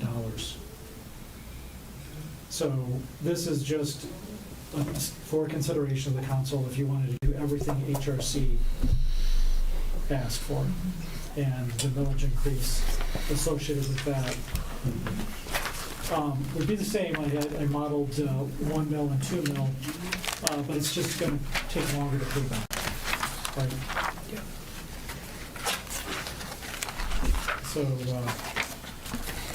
with that, go ahead. Sorry, just, maybe I missed it. The interest rate you assumed on the bond would be higher than 3.2? 3.5, note 2 below, if you see on page 3 of proposal 4. And that, Under table 2. Yeah. Is that, I don't, This is what was given to us by a local firm that came in and gave a presentation. Bill? Not council, or, And well, it's not council, but that's what they do, yeah. The bond financing. So that was information from this bond consultant, small consultant. thought it would be, Yeah. thought it would be higher, but that's good. I would have thought too, but I'm just using information they provided. That's good. They're just, I think there's, maybe they have a better insight in the Fed than we do. Any other questions? Yes. I have a question and a comment. On the website, it is showing the road project advisory commission proposal. It's on the website. Is there a time limit for that being on the website? I don't think so. We'll leave them up there until the decision's been made at least. Okay. Yeah. And the other comment that I have is on the Bingham Road. A lot of that traffic is because of as the police chief discussed when he was here last, a lot of that is because of the backups on Telegraph, and people come across and go. So maybe a sign that if you're going east on 13, you can't make a left turn onto Bingham Road. Maybe during rush hour traffic, something like that. I don't know, maybe that'll help. Right. It's a public road, right? Right. publicly. It's a public road, so unfortunately, we can't restrict traffic, I believe. Or Right. no through traffic. Or, Generally true. You can do some, you can do some things, but coming off of 13, I believe 13 is a county road. right. It is. So I think that would probably be their decision to make, but you can put some limitations on private roads, I'm sorry, on public roads. Okay. Thank you. Thank you for that. Anybody else?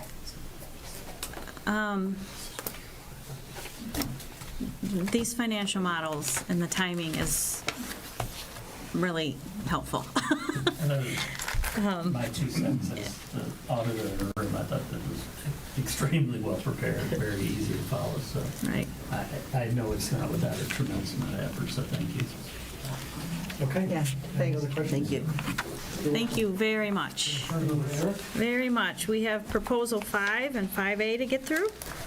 Mr. McAlexander, thank you for coming. All right, well, thank you for having me. So this would be what is defined in your package as option 5. And this came about, we'll talk about some of the specific reasons, but this came about as a project that Kurt and I volunteered to work on together as an option that would consider not only a lot of the things that Jim Burry just talked about, but it would also consider a special assessment. And we'll talk about why and how we've thought through what that actually looks like and what it means. I must say before I get started, I've talked to a number of residents. People feel free to call me and give me their opinions on this. I've spent a lot of time with individual committee members. Kurt and I spent a lot of time on telephone calls back and forth. So I think it's a good reflection of a lot of different input. Although having said that, there's also a lot of different opinions on special assessments, as you can imagine. So first and foremost, the Village Council actually gave us as one of our guidelines, if you will, that you guys would like to see some kind of average Pager rating of 5, 6, 7. So sometimes roads may be a little better than that, sometimes roads may be a little worse than that, but that's kind of the average that what you would like to see. Just some more facts, there's about 27,000 feet of public roads in Bingham Farms. That's just over 5 miles. And if you look at the Pager ratings that have been given to us by HRC, most of those roads have Pager ratings of between 3 and 4, which is getting to be in the fair or even poor type of category. This next statement is probably the biggest driver of why we're even having the discussion over a potential special assessment. Bingham Farms is unique, I think, in the fact that there's 493 residences in Bingham Farms.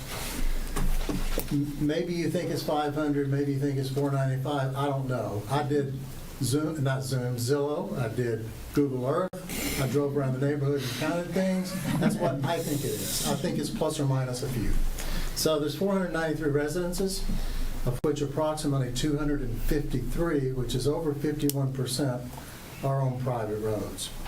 I think it's a pretty good representation because there's 7 council members and 4 of the 7 live on private roads. So it's kind of it's a representation that more than half of the people live on private roads. Private road residences pay for all the road maintenance, and they get no funding from the village from their tax dollars to do that road maintenance. Old Stage Road and Coach Light Road are the only concrete roads in the village. Everything else is asphalt. Old Stage Road already has a Pager rating of between 4 and 6, depending on what part of the road you're on. Coach Light Road has a Pager rating of 5. We've been told by HRC that both can be brought up to a 5, 6, 7 Pager rating without a lot of expense, kind of back to the $150,000 a year maintenance type of expense. And Brooks Lane does not need much attention, which we've already talked about. It has a Pager rating of 8. This also only has a few houses. So for purposes of this analysis, those 3 roads have not been considered in this analysis. Another important fact, Bingham Road is the only road that's considered as a major road.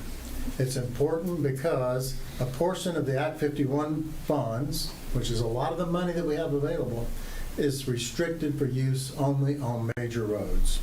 In the 2023 budget, the balance in the major road fund is just over $842,000, and it can only be used for work on Bingham Road.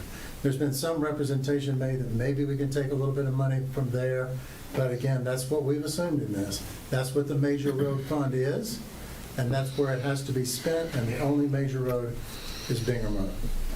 So the current balance in the village fund that can be allocated to the roads is about $2.76 million. If we take the major road fund out of that, the $842,000, it would say that we currently have available for all other village local roads of just over $1.9 million. We also talked about timber trails. We've considered it in any number of ways, but the way this is assumed is that it would be designated to become a path. A path means it's suitable for walking or bike riding, but not for any motorized vehicles other than emergency vehicles. So assuming a grant that Ken has also talked to us about, and a lower cost option for the path, the cost for timber trails is $141,000. Now, these are the exact assumptions that have been used in this particular analysis when we get to the financial models. We've assumed that a 1 mil increase in tax would create an additional $195,371 per year in revenue. That seems to be pretty conservative based on what we said, listening to Bill talk about the new year budget. We've made the assumption that the taxable value of properties will increase at 2.5% per year. Again, seems quite conservative based on some of the numbers that Bill was giving us earlier.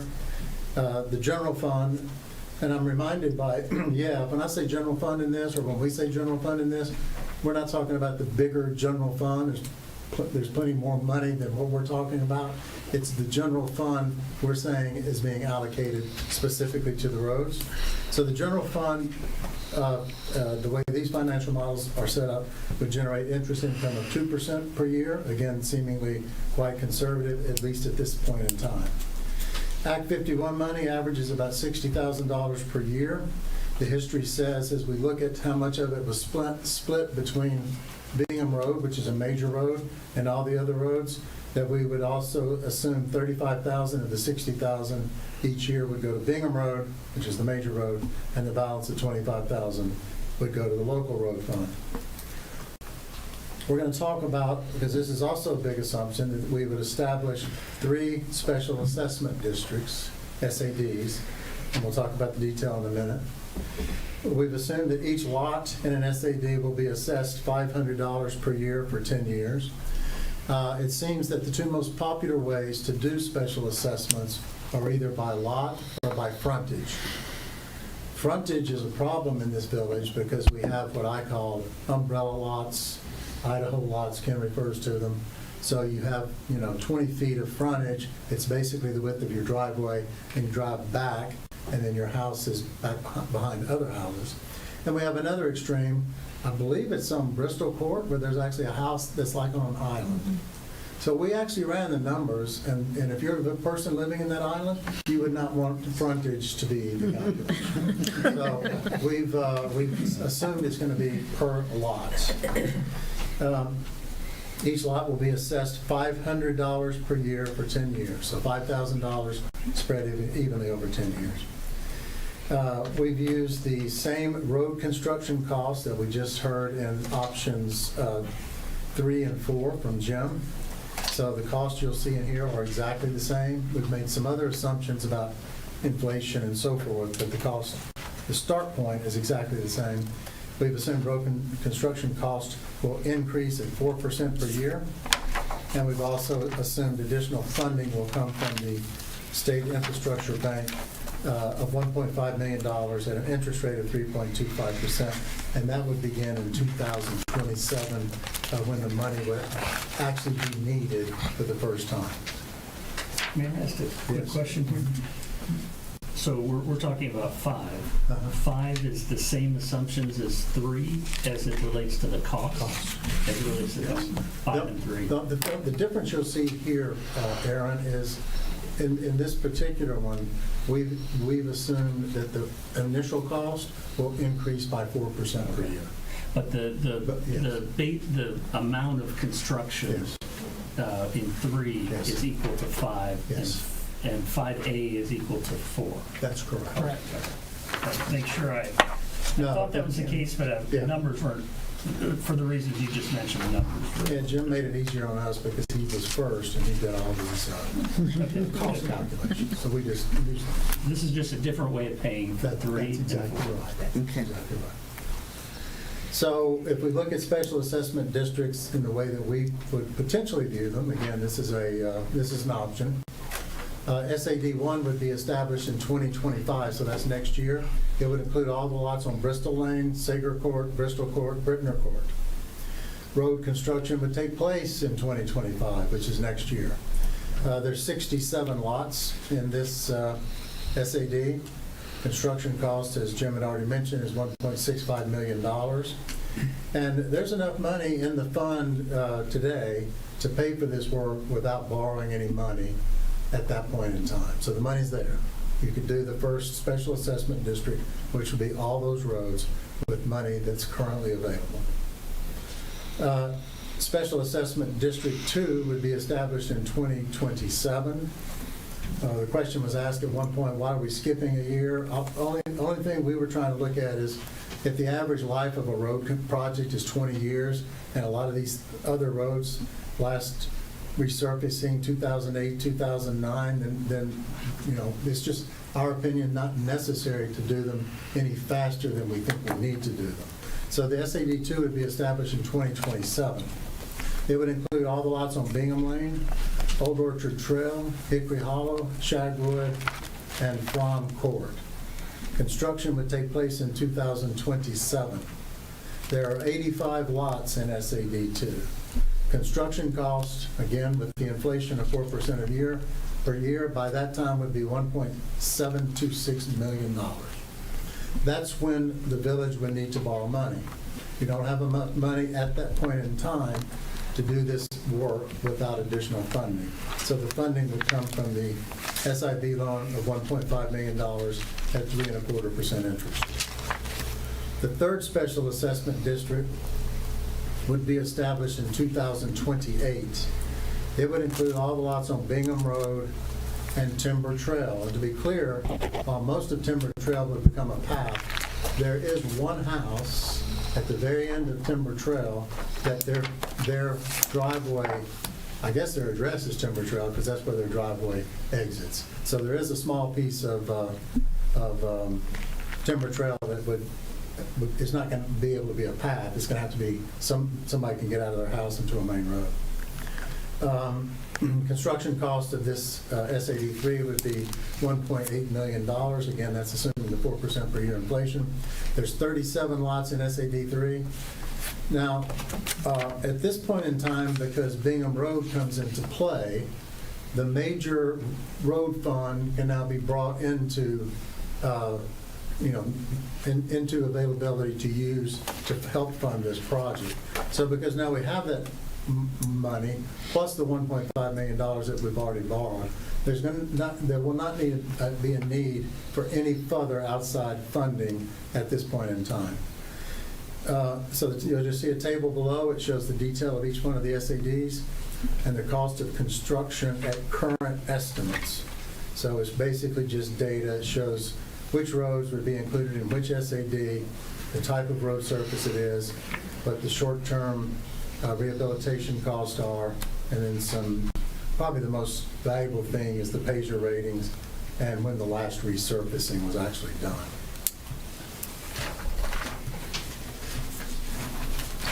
Now, the next table is actually the financial model that uses all the assumptions we just talked about. So if you look at this table, obviously the years on the left-hand side, we're making an assumption that would be a millage revenue increase of 1, and on top of that, the taxable value of the properties in Bingham Farms would grow at a rate of 2.5% per year.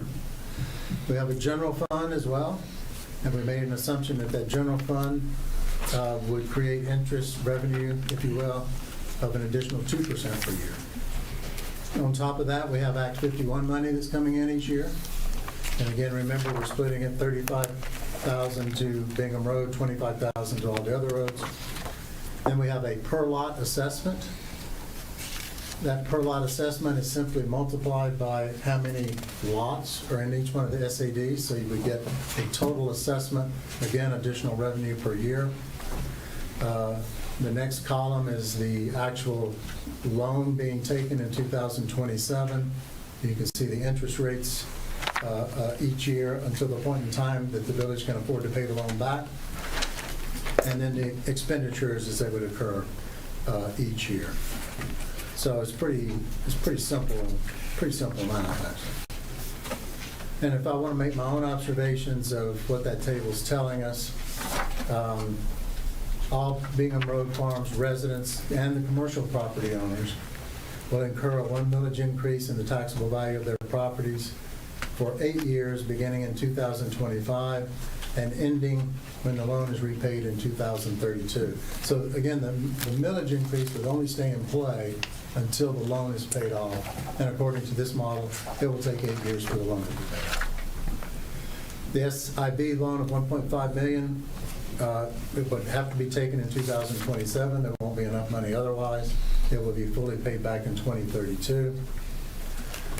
We've made an assessment, an assumption that the assessments will continue for 10 years. The start point would be the year the SAD is created, and the end point would be 10 years later.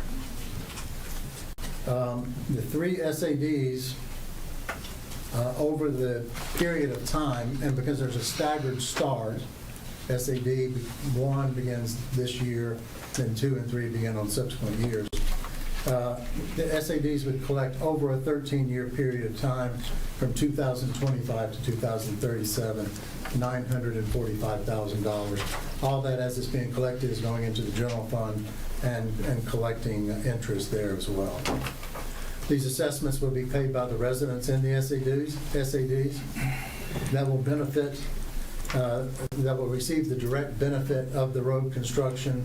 SAD is defined as direct benefit, meaning whatever you invest, you could expect that much or more in an increased value of your home because of whatever project you're taking on. In this case, it's road construction. So the 3 SADs, again, $945,000 paid by the residents. There's approximately 189 residences in the SADs. Again, we have 3 roads that have been taken out of play. We've got a handful of properties that have 13-mile addresses, that have 14-mile addresses. So it's a complicated thing, but the only thing we're concerned about right now is people that have an address that we say the roads that will make up these SADs. There's 189 of them. There's almost 500 residences in all of Bingham Farms, again, plus the commercial property owners.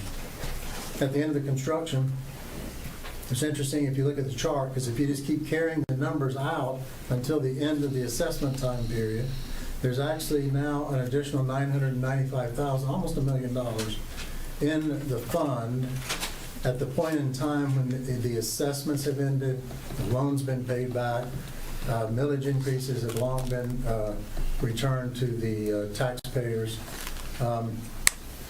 And if you've got $995,000, again, this is a financial model. You can decide what you want to do. You can say, well, let's keep the fund. Maybe that helps start up a new road fund project for 20 years, 30 years down the road. You could decide to use a millage increase of something less than 1. You could decide to use a lower assessment. You could decide to use less than 10 years. You can decide to do a lot of things. All this does is play it out through the course of the full 10 years. And at the end of this, you would have about $1 million that could be put towards a new fund, or you can play with the model. It's pretty easy to play with.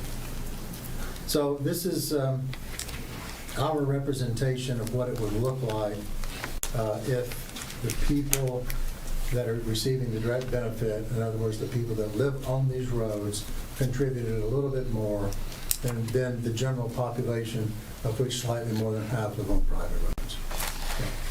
How does we have the column here on the general road fund, but how does the major road fund fit into this model? Because we started at 1.9, but we have another 800 or 900,000. Is it netted in here? It is. It's without having the model in front of me, if you see the cell that has a little green triangle in the corner, that's indicated that we brought that additional $832,000 in at that point in time. It's brought in. It continues to go. Yeah. And by the way, during that point in time, the $832,000 is earning interest as well. So by the time we bring it back in, it's about $1 million. Okay, so there's $1 million that comes in and back out to fund the road. That's correct. Okay, got it. So it's 8 years with a millage increase. It's 5 years before you pay the loan back completely. So it's a pretty short-term loan. So if I could summarize Proposal 3 against Proposal 5, Proposal 3 is 11 years. Proposal 5 is 8 years. Right, with a millage increase, right. Proposal 3 ends up with 91,000 in excess revenue.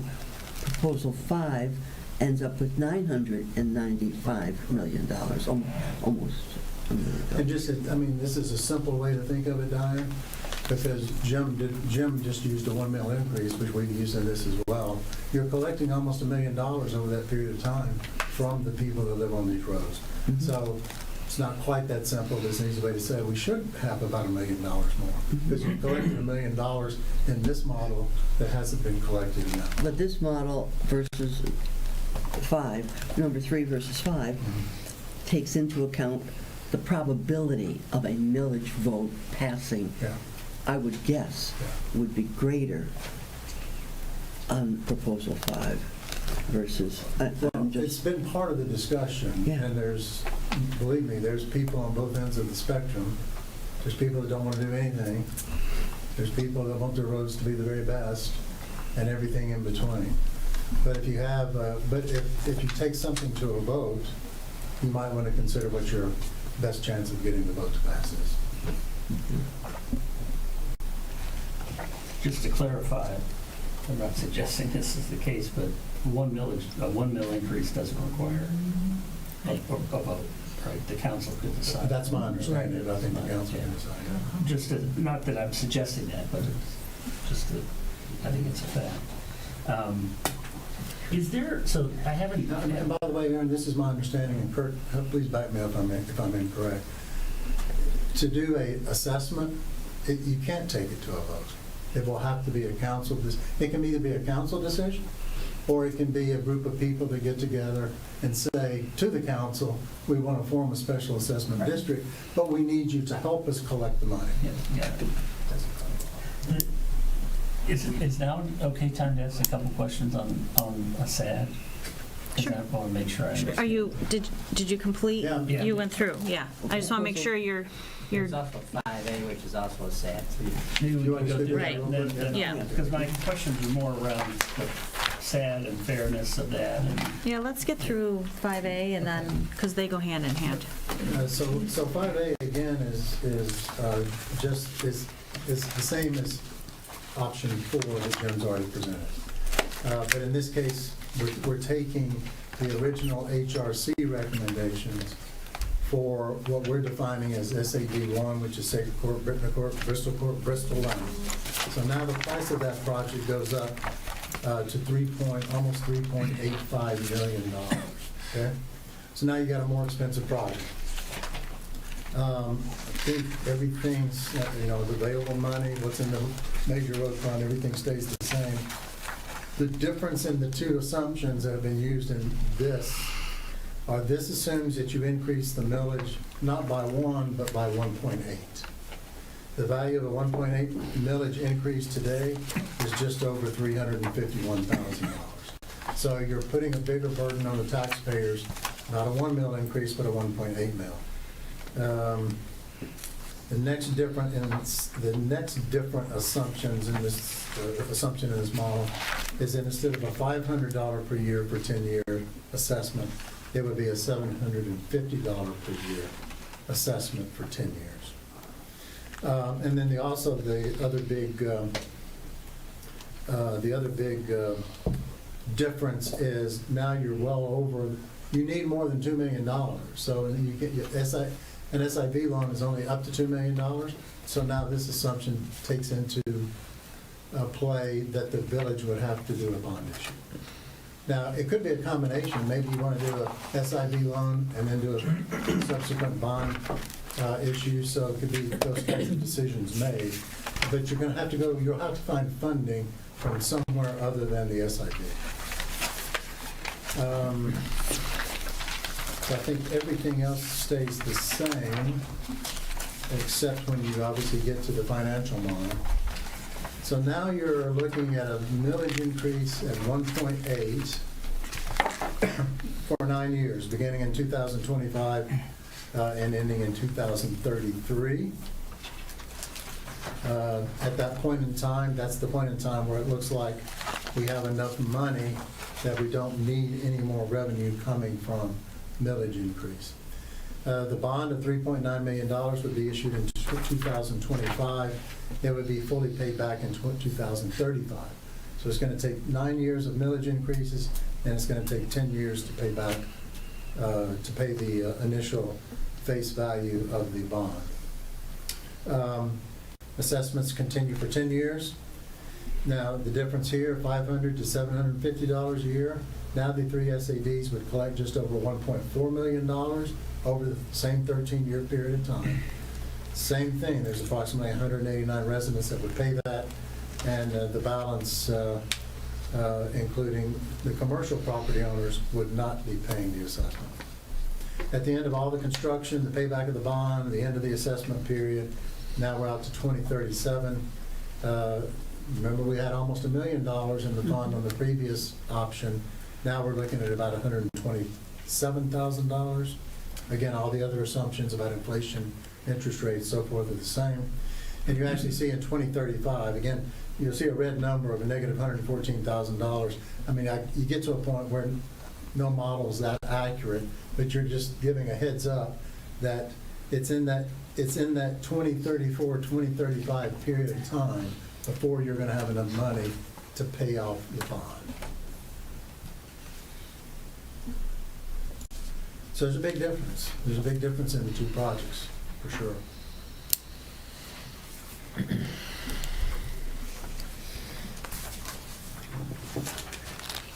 That's all. Okay. Go ahead, Aaron. So, this is maybe a legal question. Can council just impose a SAD? Yes. It's subject to some legal challenge, I guess, if it's not equitable? Thanks. Yes, basically, so there's two ways to initiate a special assessment district or a SAD. One is council can do it on its own motion. The second way is petitioned by more than 51% of the property owners. So you can do it either way. It can be challenged. The legal standard is a case called Dixon Road versus City of Novi.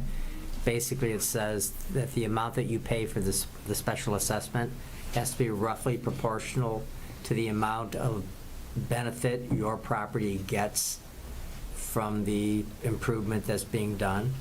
And how you do that is the Michigan Tax Tribunal has required that you do a pre-improvement appraisal of your property and a post-improvement. If the difference between those two numbers is approximately, doesn't have to be dollar for dollar, but it's approximately this close to the cost, then that's deemed roughly proportional. In Dixon Road, the costs were 2.6 times higher than the calculated benefit to the property, and that was said to be disproportional. So yes, they can, each individual property owner can appeal to the Michigan Tax Tribunal and challenge the amount of special assessment against their property, and that's the legal standard they'd have to show. Certainly, if you didn't include special assessment districts in the process, you just went straight millage to pay for it all, there is no legal challenge to that. Is it typically, I heard it could be based on frontage, which I heard the challenge is that, is it typically a flat amount? It's not typically based on the taxable value of the property?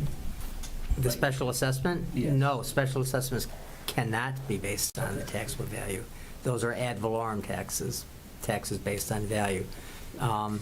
Special assessments can be calculated a couple of different ways. The Michigan Tax Tribunal has recognized a couple of different ways. The primary ways being front footage, and the other is units. And truthfully, from a legal standpoint, they favor the unit approach, because frontage is really not indicative of the amount of benefit you get, especially with respect to flag lots or Idaho lots, I think as Kirk calls them, where you've got 10 feet of frontage, but you might have a 50-acre parcel of property, you know. So my recommendation is if we go down the special assessment district path, that you do it by units and not by front frontage. And this is my last question on this. I know this is, initial proposal. We've in here is a set amount per lot. Same no matter what SAD you're in. However, the third proposed SAD has a fairly high cost, but a small number of lots. Could that be subject to challenge? Could be. Yeah. Because in each one, the. Oh, you mean would they compare one SAD to the other? No. Only within the SAD. Only within the Because SAD. the. Yeah, I misunderstood. arguably I misunderstood the question. No, they wouldn't look at the first SAD and said, well, they're only paying this much a lot or this much per lot, and then look at the SAD created a couple of years later and saying, well, they're paying their samples and oranges. Because they're all paying the same, but arguably the benefit to the folks in SAD 3 is higher because there's only 37 of them. The smaller number, I mean, generally speaking, the smaller number of lots in an SAD, the more the lots pay. Well, I think in this proposal, though, it was that they would all pay SAD3, $5,000. everybody comes into play, because if you drive down Bingham Road, it's 1 mile long, Yeah, but there's not that many houses. yeah. I think it was 37. 37, yeah. My point was, and I know that's another complication in this proposal, but that could be a different number. That could be 750, the other ones could be 500. I mean, again, you can move around the numbers. I think what you did is a good way to present it, but I think what I heard is they don't all have to be the same, and they just all have to stand on their own to the scrutiny. Each special assessment district has to stand on their own. So even though we're looking at a project-wide kind of an approach, with 3 separate SADs created at 3 separate times, they're 3 separate SADs and they each stand on their own from a legal standpoint. I would just throw out one other thing. It generally takes 5 to 8 months to effectuate an SAD when you go through all the processes that the ordinance requires and the resolutions and 2 public hearings, and then there's going to be obviously a break because you have to have bids let and all that stuff. So a good rule of thumb is 5 to 8 months. And we need to do some kind of study to show that the benefit is... No, that is the responsibility of the person suing the village. If you are sued and they do that, then you've got to have one in response, but you don't have to do one up front.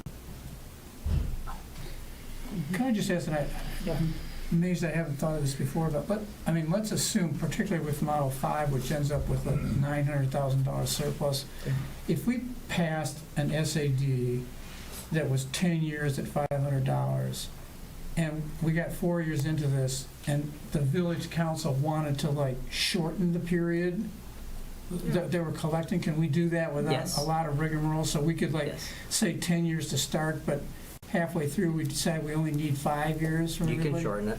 We could do that without... You'd have to hold a public hearing, but you Okay. could, but yes, you could shorten it. You'd basically be doing a public hearing, amending the role, the special assessment, and the duration of it, so, but yes, you could.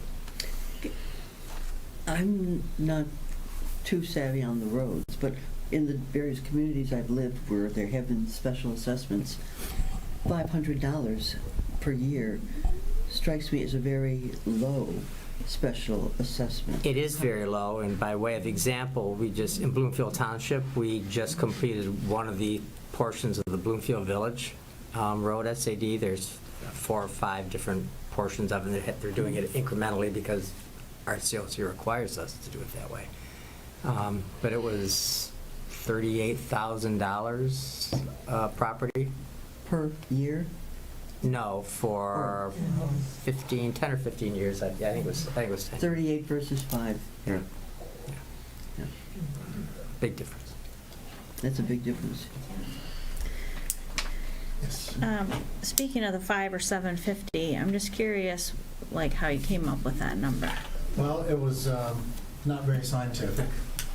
But what we really genuinely tried to do is say, what is it that, whether it's an assessment or a millage increase, that wouldn't put a substantial burden on the majority of people in Bingham Farms? And so I think we worked quite hard to get it to something like $500 per year, instead of something like per year, instead of something like what Dirk just referred to. So it was really just a common sense approach of, what feels right and how much more people are going to pay through the millage increase and the combination of the assessment. So there was no science to it. Okay. Thank you for that. And then, Dirk, I had a question for you. Sure. So Bingham Road is a major road. It is. The others are not. So Correct. what's the difference there? Well, that complicates things, because generally when the Michigan Tax Tribunal, which is the only court you go to appeal an SAD, looks at benefit, and I'm going to use a term that they don't use, but it's essentially what they're looking for. They're looking for a special benefit that property owner is getting that really the general public is not getting. And I think that's easy to justify for all the other local roads that have been talked about as potential SADs. That becomes more difficult with respect to Bingham Road, because Bingham Road is a road that is utilized probably, besides 13 and 14 and Telegraph, more frequently by the public than those other local roads would be. Kurt and I had discussions with it. It's not, you could specially assess the properties on Bingham Road, but there is more difficulty in showing that kind of special benefit portion of it. So, but it can be done. So I can't say that it can't, but it creates a different set of problems.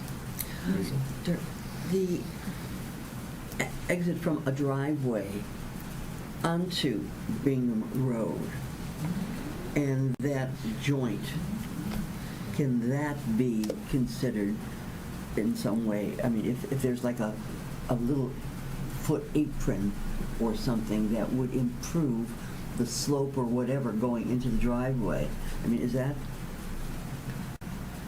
a reason that might help the special assessment get passed on Bingham Road? It could. There are some houses on 13 Mile Road. I'm not sure that there are any houses in 13 Mile Road in the village, but There's a couple. There are. But that's a county road, so that's probably a bad example. But yeah, it could. I mean, again, I'm not saying that you can't do it. You can do it, and if it was postured correctly, we might be able to prevail. But it's something that is a potential problem. As well as a little bit of a complication that off of Bingham Road, there's private roads. So the private road people wouldn't be paying, they wouldn't be subject to the special assessment, Right. but they're driving on. Whereas those private road people would be paying, if you did this all by millage, I Right. think that's 3 and 4, if I'm not mistaken. Yes. If you did it all by millage, they would be paying for it. But there's still millage in 5. Some millage. Yeah. Yeah, some millage. Right. So that's, They're just paying Right, I'm lesser amount. just trying to settle in my mind that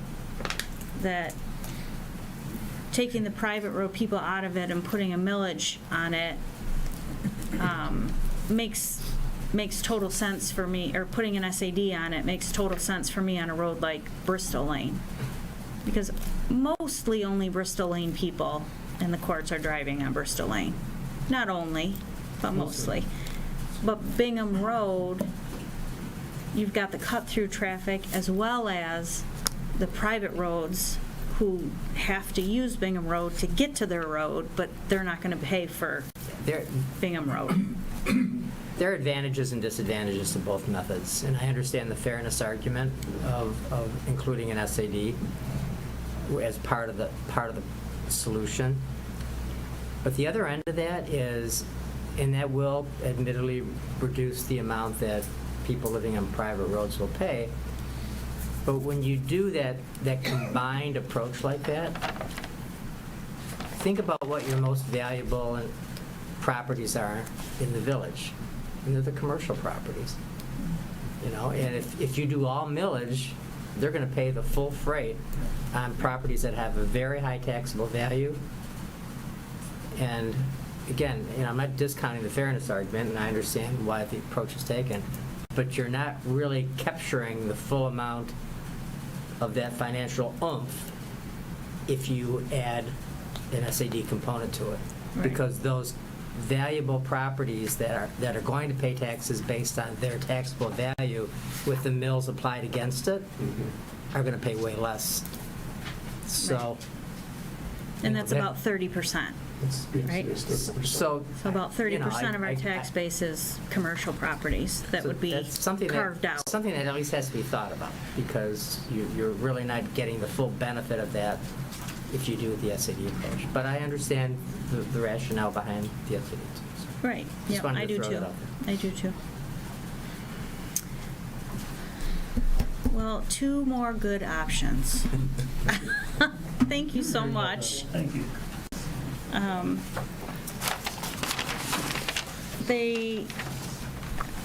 I just feel like I can't say it enough, that we have so much valuable information that's in here. That, you just, I don't know, there's no words, I guess, is what I'm trying to say.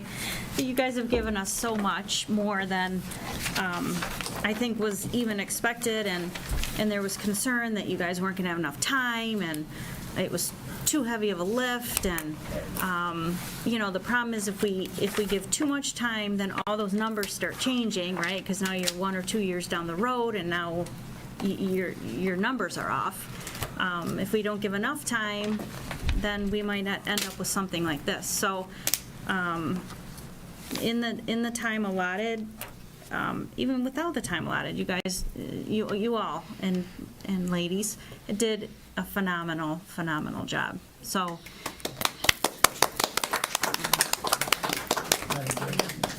Yeah. yes, we have another question. Not a question, but. Or comment. After all that, I know you opened it to public questions, but I think now would maybe be another good time to ask after that. Sure. We have a lot of members of the public and would like to make a comment or statement. Hi, I'm Jim Valaket. I live on Bingham Lane. Can you step up, I'm sorry, to the podium? Hi, Jim Valaket, 32810 Bingham Lane. I'm Eric's next door neighbor. Okay, I've been listening to the discussion, and it makes sense to me to have a kind of a mix of a special assessment and a millage, because really, when you think about it, everybody in the village uses the public roads, and they all benefit. And as you pointed out, Lisa, there are several courts off of Bingham Road that are private, and that appeals to me, because that way I think it's a little more fair, than everybody is contributing, not just the homeowners. And the commercial properties, a lot of, they may not directly benefit from it, but a lot of the traffic that's generated on Bingham Road and whatnot is because of those businesses on Telegraph. So I think they have some obligation also to kick in. Right. No, those are my thoughts. Very good thoughts. Thank you. Did you raise your hand? No? Kathy Hageman, 32671 Bingham Lane. Number one, I commend this committee for the incredible work they've done.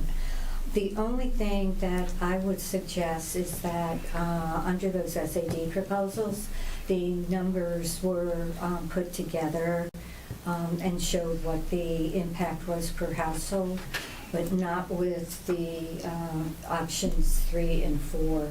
So I think when you go out with the concepts, that even though they're saying it's $500 for the SAD, but that's including the additional general tax of $200. So I think that should be made very clear in any other presentations of what the total cost per household should be. Thank you. Yeah. Sure. Just to make sure I understand that. So you're talking about in 5 and 5A, where we had the SAD, not just telling a resident, yes, it's going to be 500 more, but it's 500 plus 1 mil, which on Correct. average is About the 200. 5 and 5A we're talking. Right, Okay. right. Right. That's a good point. And we can, take any combination of these. Right. We can not take any of them. We can take a little bit of each one. That's now what we're tasked with, is where do we go from here? Is there a way we can find out how many mills, you said we have 9. What they're for and when are they being written off? Can we find that somewhere?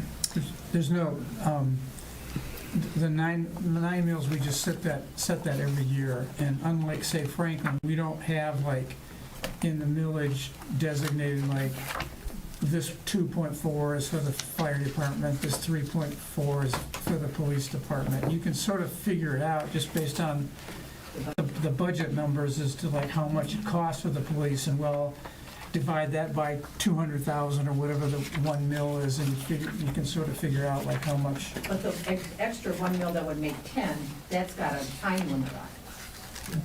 Well, I mean, we haven't decided like what we're gonna do that. as to I'm that. just saying, if you. Not if- necessarily. I mean, it could, and it might not.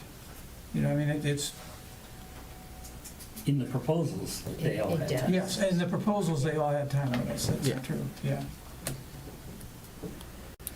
But you see some communities have like a millage, a library millage, a fire millage of this. We don't have that right now.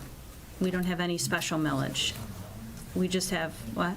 Am I wrong? Well, a lot of communities in their charters have designated, police X number of mills, fire X number of mills. You Right. just have the 1 millage. Right, And so, yeah, it's not broken down that way. right, thank you. On my tax bill, I think, is it Southfield Township? It breaks it down? It does. Yeah, so you can see when you pay your township, it tells you exactly how much is going to where. And I took a look at my tax bill, which is $8,000 for the year. And I'm very much a typical average price because my assessed value is in the area of $225,000. And if you look at the millage rates in the village document that we have, what we're talking about is only on the village part of the $8,000 worth of taxes that I pay, which is about $2,000 plus. And 1 mil of only that $2,000 part is what we're talking about, not on the $8,000. Right. That is school and Detroit Institute of Arts and public Right. transportation. And 3/4 of what I pay has nothing to do with the village. Right. That's an important thing to get stuck in our heads, because we're talking, my gosh, 10% increase. It's not 10% on my $8,000. And we have to make sure we set that in the minds of all the constituents when we present this information. Very good point. I'd also like to point out that in looking at what I think HRC had put it together, 2021 SE Oakland County Equalization Comparison of Tax Rates, we are the 3rd lowest in Oakland County at 9 mills. Hazel Park is the highest at 35.61. So just to kind of give you an idea of what these guys in the Budget Committee have been able to pull off, I think is just unbelievable at only 9 mills. Yes. The road committee has a meeting scheduled for Wednesday, and it was not canceled because the road committee wasn't sure that this group would want anything else from the road committee. And so, I mean, the road committee didn't really see the need for another meeting unless this group told them that they wanted one. So I guess I'm asking, like, Do you need can one? we cancel that meeting? I mean, I think these guys would be more than willing to, like, pick up the phone and call them if we need help on redoing some numbers, and I'll let the chairman speak. We're on standby, and we're waiting for feedback if necessary. So it's not like we're going to go anywhere. You need us, we're there. Thank I you. have 2 questions. One, was there any other discussion regarding the private road, people that lived on private roads that would be sort of like convincing people that live on public roads the reason for the assessment? Was there any other discussion in your meetings? Well, Tony did a case study on Bingham Wood. Is that in your pamphlet? It's at at the end, further findings. There's There's some points in there. additional materials, there's some of those points were put in there. So are they on a, like, just a page? It's actually the first page of the additional material. Right, first page of additional materials at the bottom are some of what Tony presented to us. Okay.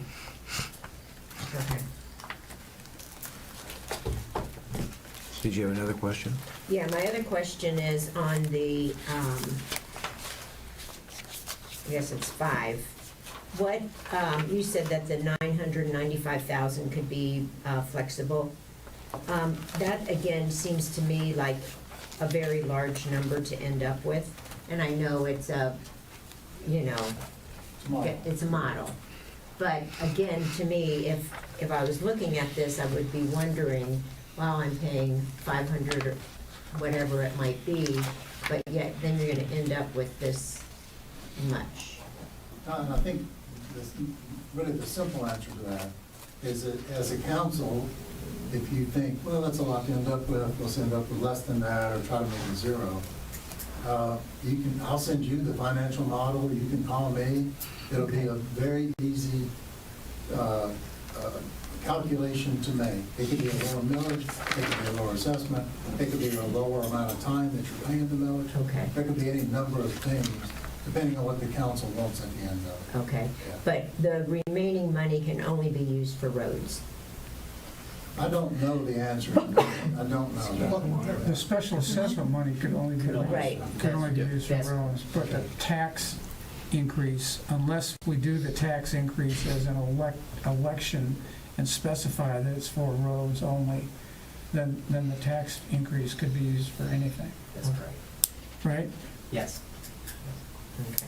So one of the options then would be to shorten the length of the millage if halfway through the first period of time, after 3 or 4 years, we see that all these assumptions are holding, if not even better than holding.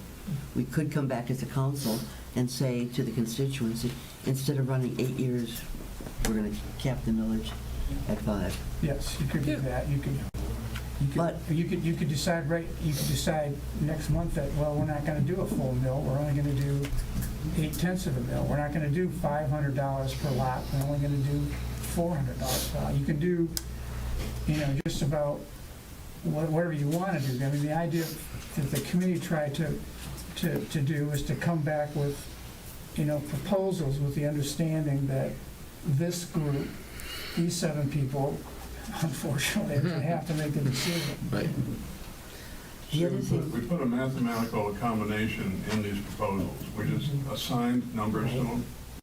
We're not recommending those necessarily.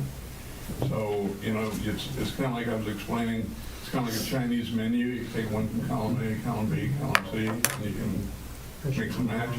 Okay. the thing, 2037 is a long way away, it seems, but 13 years later, $1 million, 13 years from now, Yeah. is not going to be like $1 million is today. Right. And we have no capital reserve accounts to speak of. Well, I We think that's the point, is that this is good for this particular activity, Right. but it's repetitive.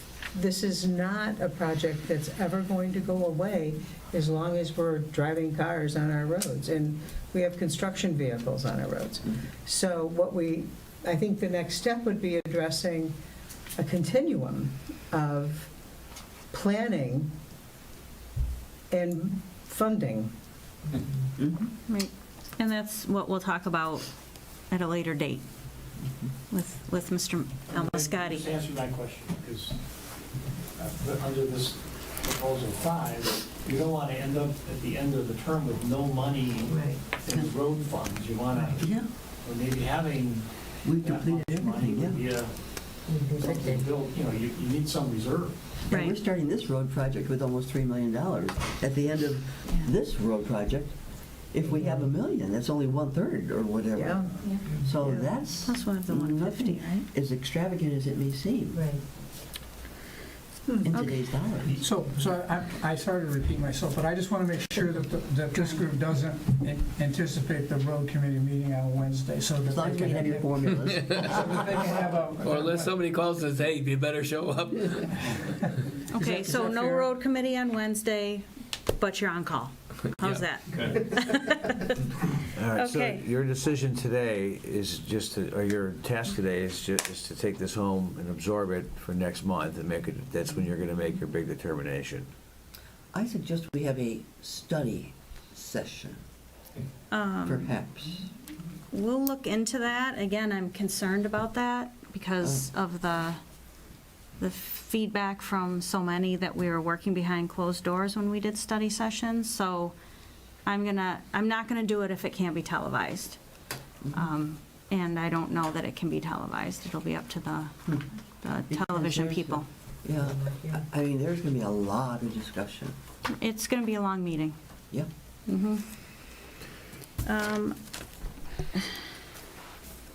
Okay, are we done with the roads for now?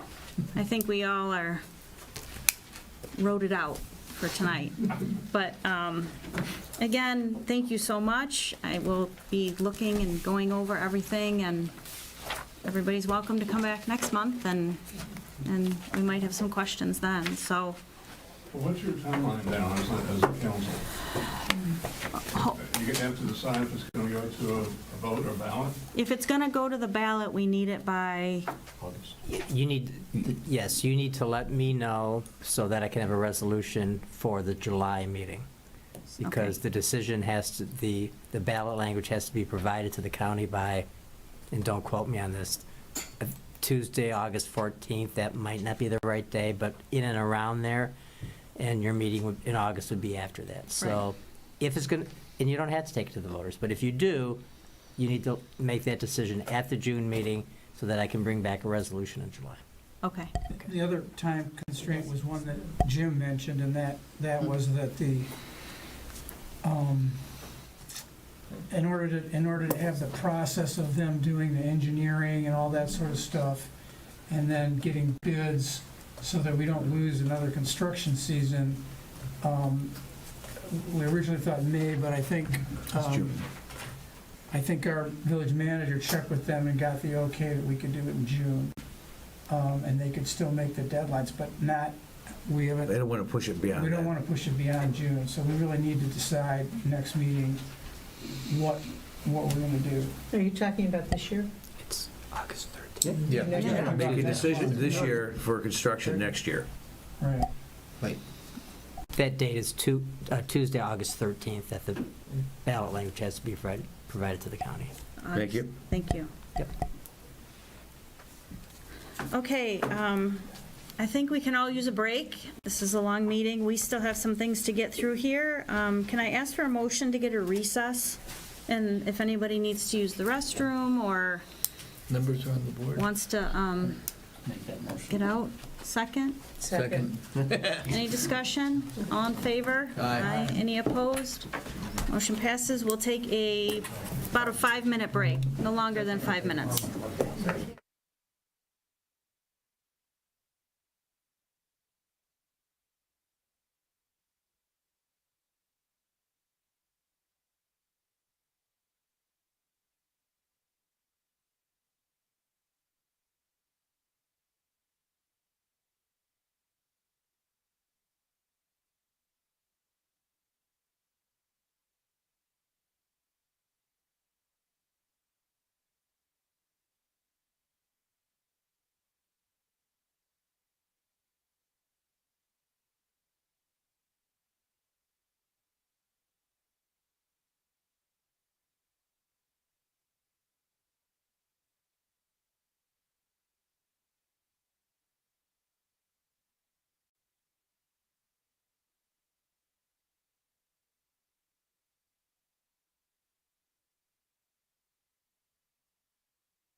Go ahead. Does, this is trees, it is not like large bushes and shrubs?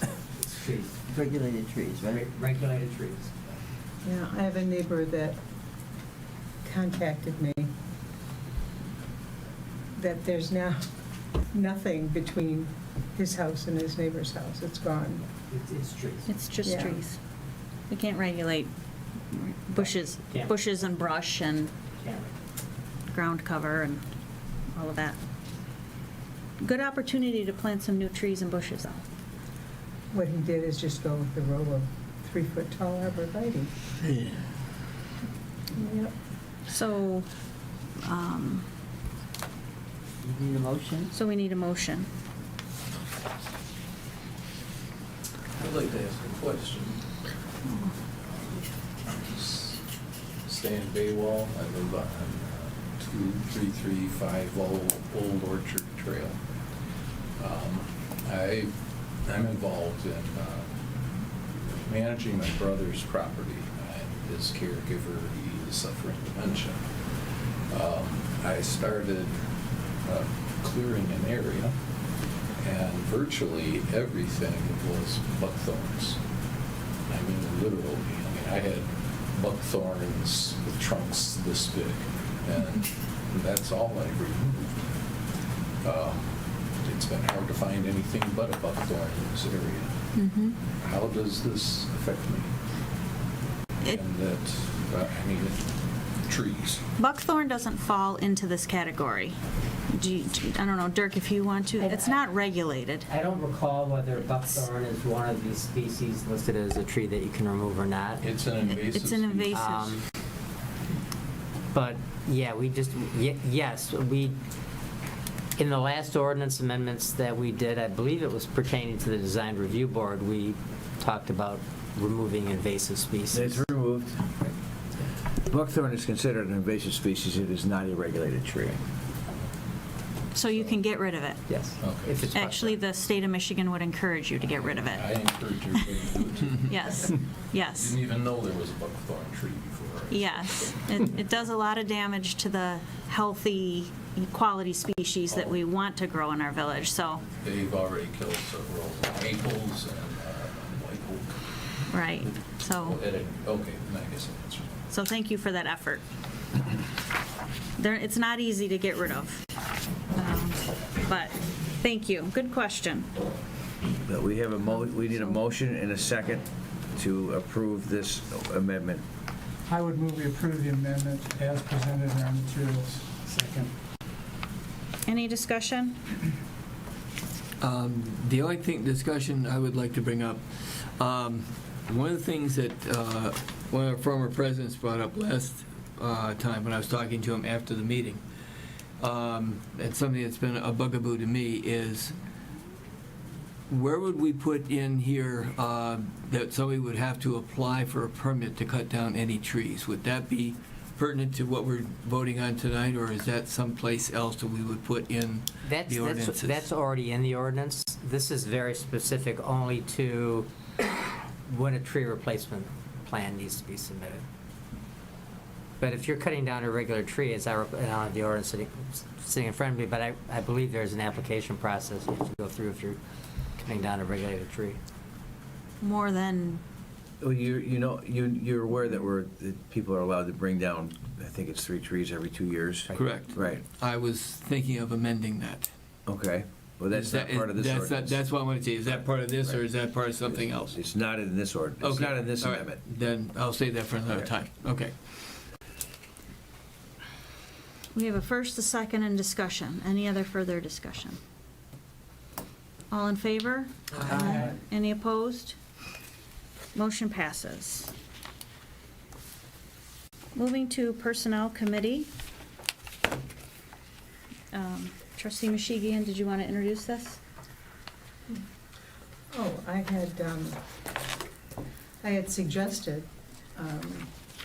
after reviewing Ken's contract where it states that the Personnel Committee would be doing reviews and determining salary that we should probably either change the contract or develop a personnel committee.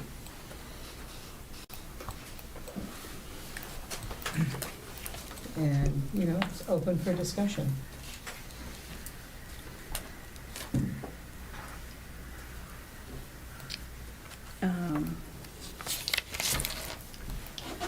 Well, let me say, the contract is the next item down, so that's all, and it's all in the packet. I included Kathy's motion, and as well as a copy of the page from the salary policy and from the personnel policy that discusses evaluations and raises. And in neither of these, and I didn't know this until I really looked at it, is there a personnel committee referenced in either of these policies. So what I might suggest is to change the contract language to read budget committee rather than policy committee, because the policies, rather than change two documents. It's not policy, it's personnel. I'm sorry, that's what I meant. Yeah. Rather than change two policies, you just simply change the contract, which is on the agenda for amendment anyway. Yeah. Okay.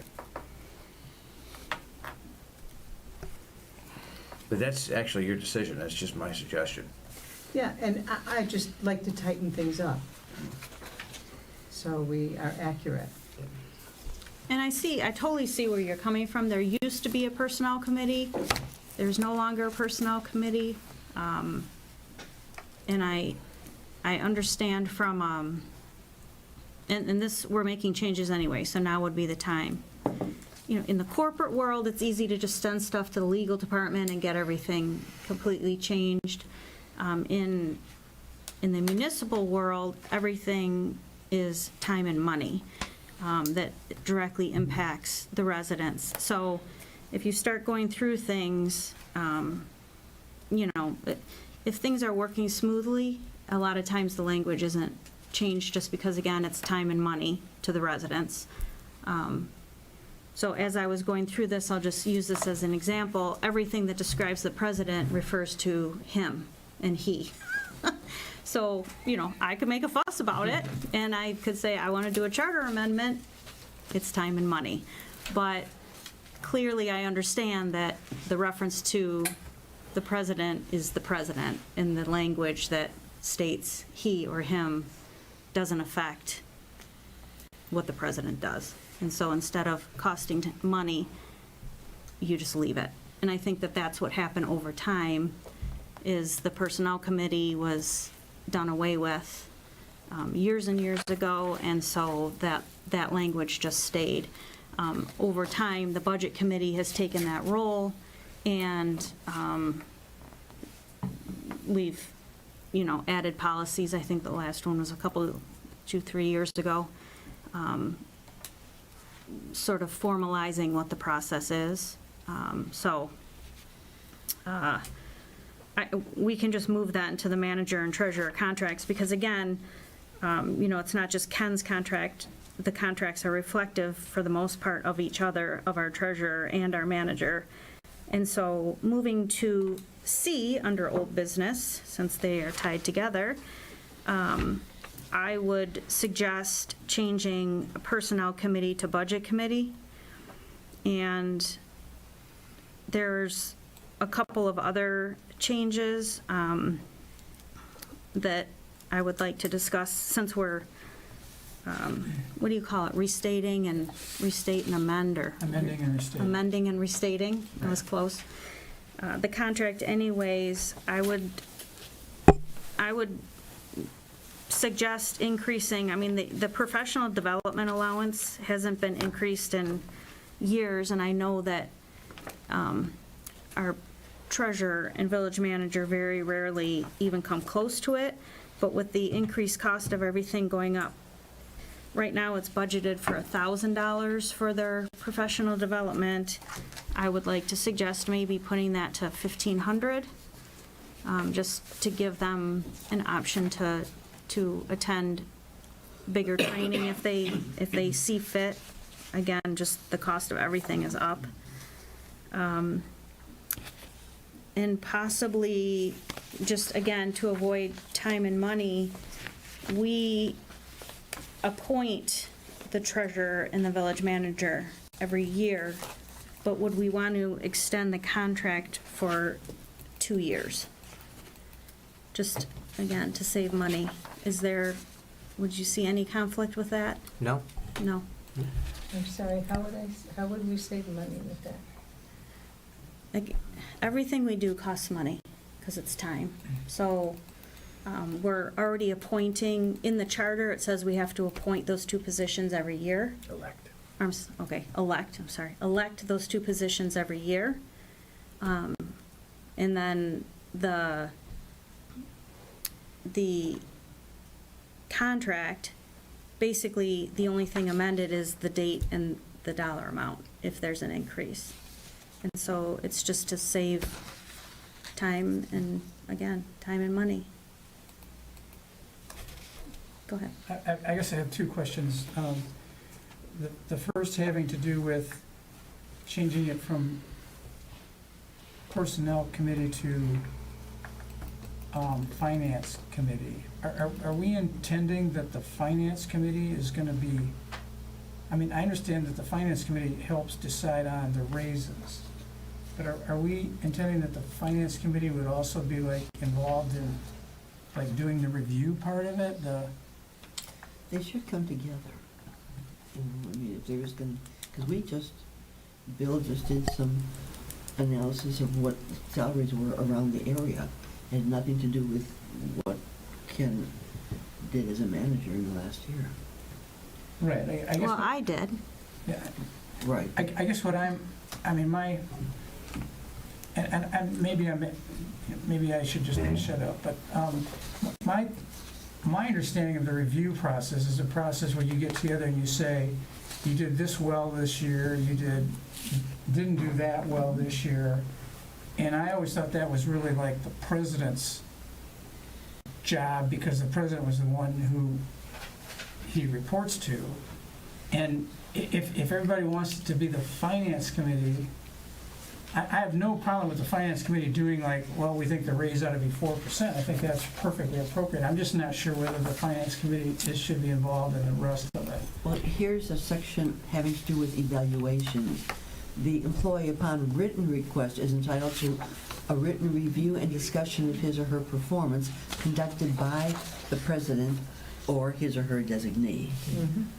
And if you look at the current contract, where that personnel, if you look at Ken's current contract, it's in section 6, compensation is the title of that section. Mm-hmm. And that's the reference to the personnel committee. It says salary adjustments, if any, shall be determined by the village council based on performance reviews and recommendations by the council's personnel committee. And that's where the suggestion is to insert budget committee instead of, in your question, seems to be, is it the reviews that they do and make the recommendations on the salary, or is it just make the recommendations on the salary? Correct. If I understand what your question is. So let me tell you what the process is now and what we've been doing for several years. The president does an evaluation. In writing? Yes. And so the president meets with both of our contract employees and does an evaluation. And then, although that's done once a year, I mean, I would say there's ongoing, we're constantly working together, so it's almost like, I wouldn't say we do an evaluation, but we're constantly in communication. And so, but written is once a year. And I go over that with them. And then I talk to our, I have it all written down. I talk to our auditor about what's happening out in the community. I look at the CPI. I talk to the treasurer. Sorry. That's okay. I talk to the treasurer about the budget and come up with a percentage, and then meet with the budget committee and discuss that percentage. So, if there's if there's ever an issue with any of the employees, a council person should always be contacting the president all year long, not just at evaluation time. And so that process, I think, has been working very well. And so when we say meet with the budget committee, it's only for, like, when the budget committee meets, that information is brought and then discussed with the budget committee. Okay, as long as that's clear and everybody's happy with that, I'm fine. Right. And the only other one I had a question about, and maybe it's a question to you, Dirk, just to be clear. Yeah. We have to re-elect the officers each year because it's in our charter, right? And I mean, like, I would be happy to change that, except I'm not up for doing another charter amendment. That is time and expense. Right, exactly. So the question is, if you make it for a 2-year term, and in the unlikely event that he doesn't get elected for the second term, what happens to The severance would kick in, the severance provisions in the contract Okay. would kick in. You could make it a 2-year term, but again, obviously, you know, doesn't mean that you still can't terminate an employee, and it's at will, and if you do, then you've got the severance provisions, which I'm trying to look for, but I know they're in there somewhere. Yeah, they are. Okay. All right, thanks. Yep. So the election and the contract are almost like two separate. They're two separate. They're two separate things. Yep. So the election happens every year, Okay. and then you could do the contract every 2 years. The severance is actually section 10, called employment terminations. Okay, and so we're gonna get rid of all those 5th, 6th, how many ever amendments there are. So. Right. In whatever council decides tonight, I will prepare a contract to bring back at the next meeting. I'm not going to call it amended and restated. This is going to be a new contract. Okay. So, I remember it was last year, several of you thought that this should be, and I keep using the word collapsed into one document, all these Right. amendments. Right. So that's why this is here today, in part, and there's a chronology of all the amendments, all 7 of them. And I get the idea of putting them all in one, bringing them all together. I think that's a good idea. So those are there, and, whatever you choose to do, Dirk will take notes and work on it, and, if there's something that should be mirrored from the manager contract and the treasurer contract, I'm sure he'll take care of that as well. and I'll try to get something out by next week at the absolute latest, so that everybody's got a good couple of weeks to look at it and digest it. So. Okay, thank you. So I'm suggesting we change Personnel Committee to Budget Committee. Got that? That's not for evaluations, though. Right, no. Change the professional development allowance from $1,000 to $1,500. And approve contracts every 2 years instead of every 1 year. So the budget committee is just the review part, not the evaluation, just the salary adjustment part, not the review part. Yes.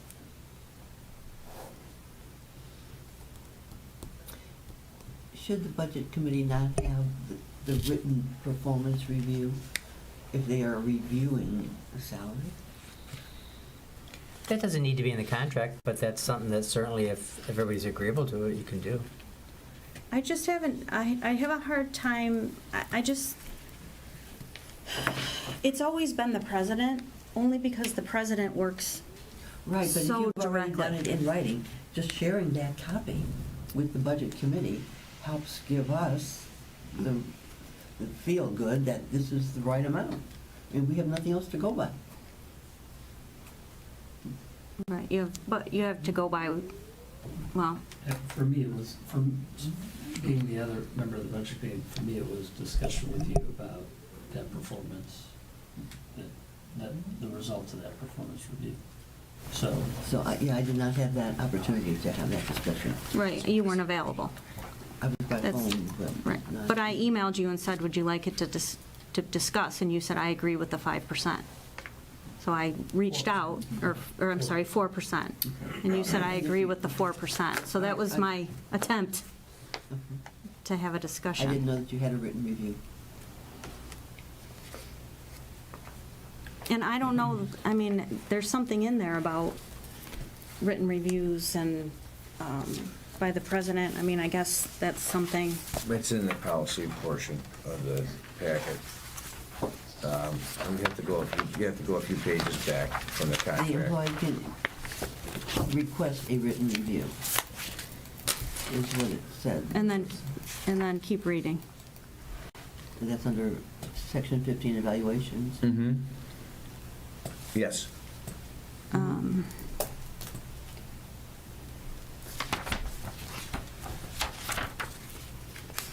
Wait a minute, I'm looking for To something. the evaluation and response by the employee.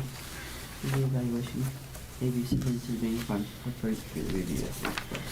I'm not seeing anything. At the request of, can you read that sentence, or I'm not sure where you are, if I could. I'm on section 15, evaluation. There it is. The employee, upon written request, is entitled to a written review and discussion of his or her performance conducted by the president or his or her designee.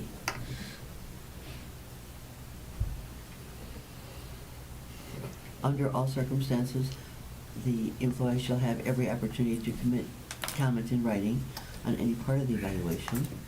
An evaluation shall be conducted within a reasonable period of time after the request has been received from the employee. Right, I was looking for the next sentence. The evaluation and response by the employee to the evaluation may be submitted to the Bingham Farms Village Council for further review at the request of either the president or the employee. So you're saying may is the operative word there? Well, rather than- and at the request of the president or the employee. So the president or the employee would have to request that this become a discussion. With the council, not the budget committee, this is for the council. This is council.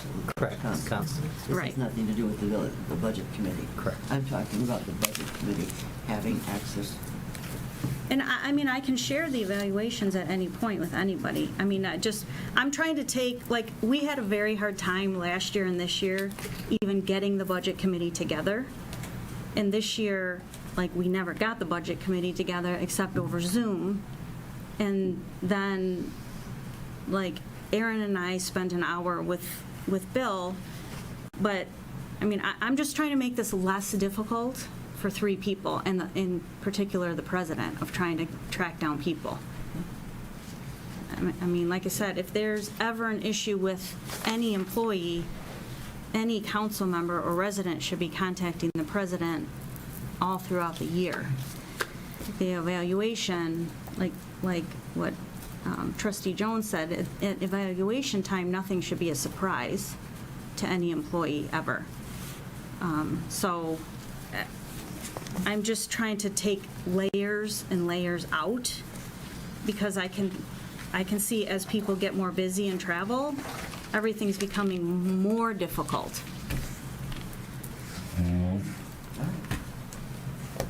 How would the 2-year contract work as it relates to salary? It would just be an amendment, right? You would do an amendment. Right, for the dates and the salary. I'm not against it, I just struggle to see the difference between doing it every year, if you were amending for the salary, but I'd be, if there's something I'm missing, I tend to agree with that. Maybe I'd question, I'd also ask Ken if with his preference and not. I would prefer a 2-year. I don't see why this has to be an annual thing, number one. Number two, there doesn't always necessarily an increase in salary. So in which case, there would be no need to go to the attorney to have some language rewritten. I think it's just more economical, frankly. There may not be, there may or may not be a raise every year. I don't know that. And frankly, in this role, multi-year contracts are pretty common. That is the case, that's common practice. Yes, it is. It's multi-year oftentimes, especially if someone's been in the role for a couple of years. I would support that.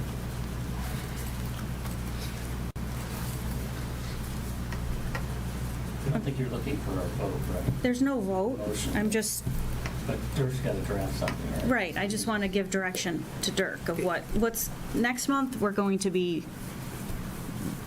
approving the contract. So Right. I would like any changes to just be, So the only question done. I've gotten, and I've got the direction loud and clear, will I leave a blank for the salary? Well, we haven't approved the budget yet, technically, until that meeting. So I'll just leave the salary blank, and then you'll decide on the amount that you'll fill in that blank at the June meeting. Yes, And I assume you want me to do the same thing for Bill's contract as well? yes, Okay, got it. yes. I just have a quick question. Your comment about moving the membership and training from 1,000 to 1,500, did you want me to update this year's fiscal budget with, leave it at 1,000 for each of us, or move it to 1,500 for all of us? Two of us. Or for two of Two us? of us. I think Right. you should move it to 15 if that's Yeah, what we're going to that approve. makes sense. Okay, I just want to make sure that's reflected correctly. Sure. And Yev is at 1,000 right now, and he would stay at 1,000, correct? But there's no contract negotiation regarding that, so Right. I would just leave it at 1,000 for this year at least. That would be my recommendation. Okay, I just wanted to be clear if I needed to update it before you guys Okay. Sure, approve it. Okay. thank you. And next is the treasurer's report. My turn again. Thank you. Two motions, as we have every council meeting. The first one is to approve the May 2024 bills in your packet, as you receive every month. I'll go over the disbursements for both funds. Check disbursements for the period of April 20th, 2024 through May 17th, 2024 totaled the amount of $221,126.95. The details of what makes that up is in your packet as well. And the check disbursements for the report period of the same time frame, April 20th, 2024 through May 17th, 2024.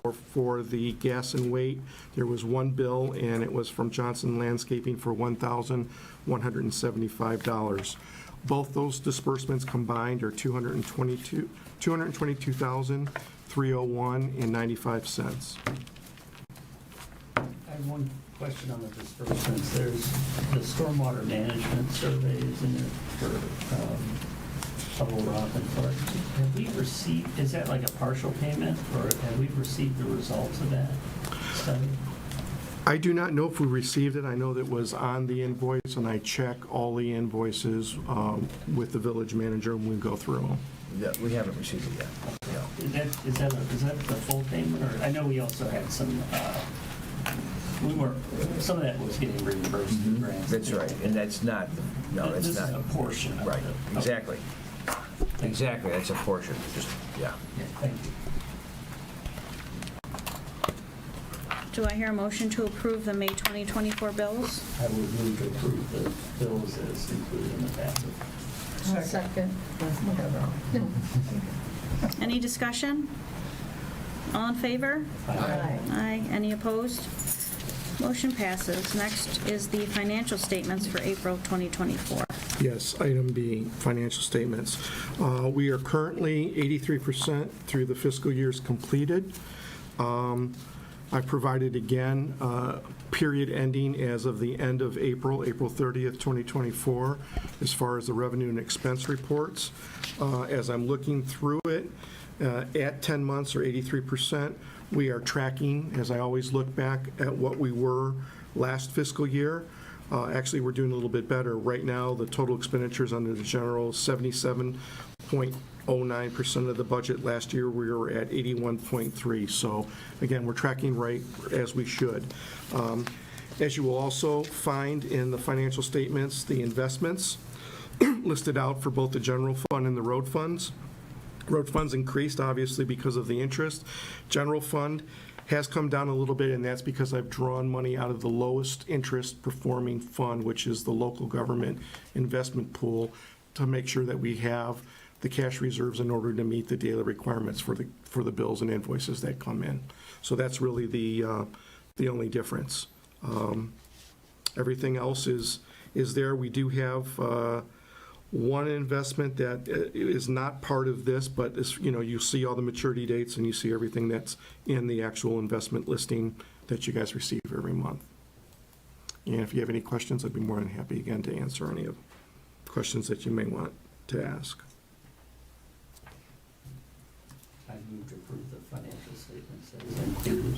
And I second. Any discussion? Any discussion? No? All in favor? Aye. Any opposed? Motion passes. Thank you for Thank that, you. Bill. Trustee comments. We're going to go around the table.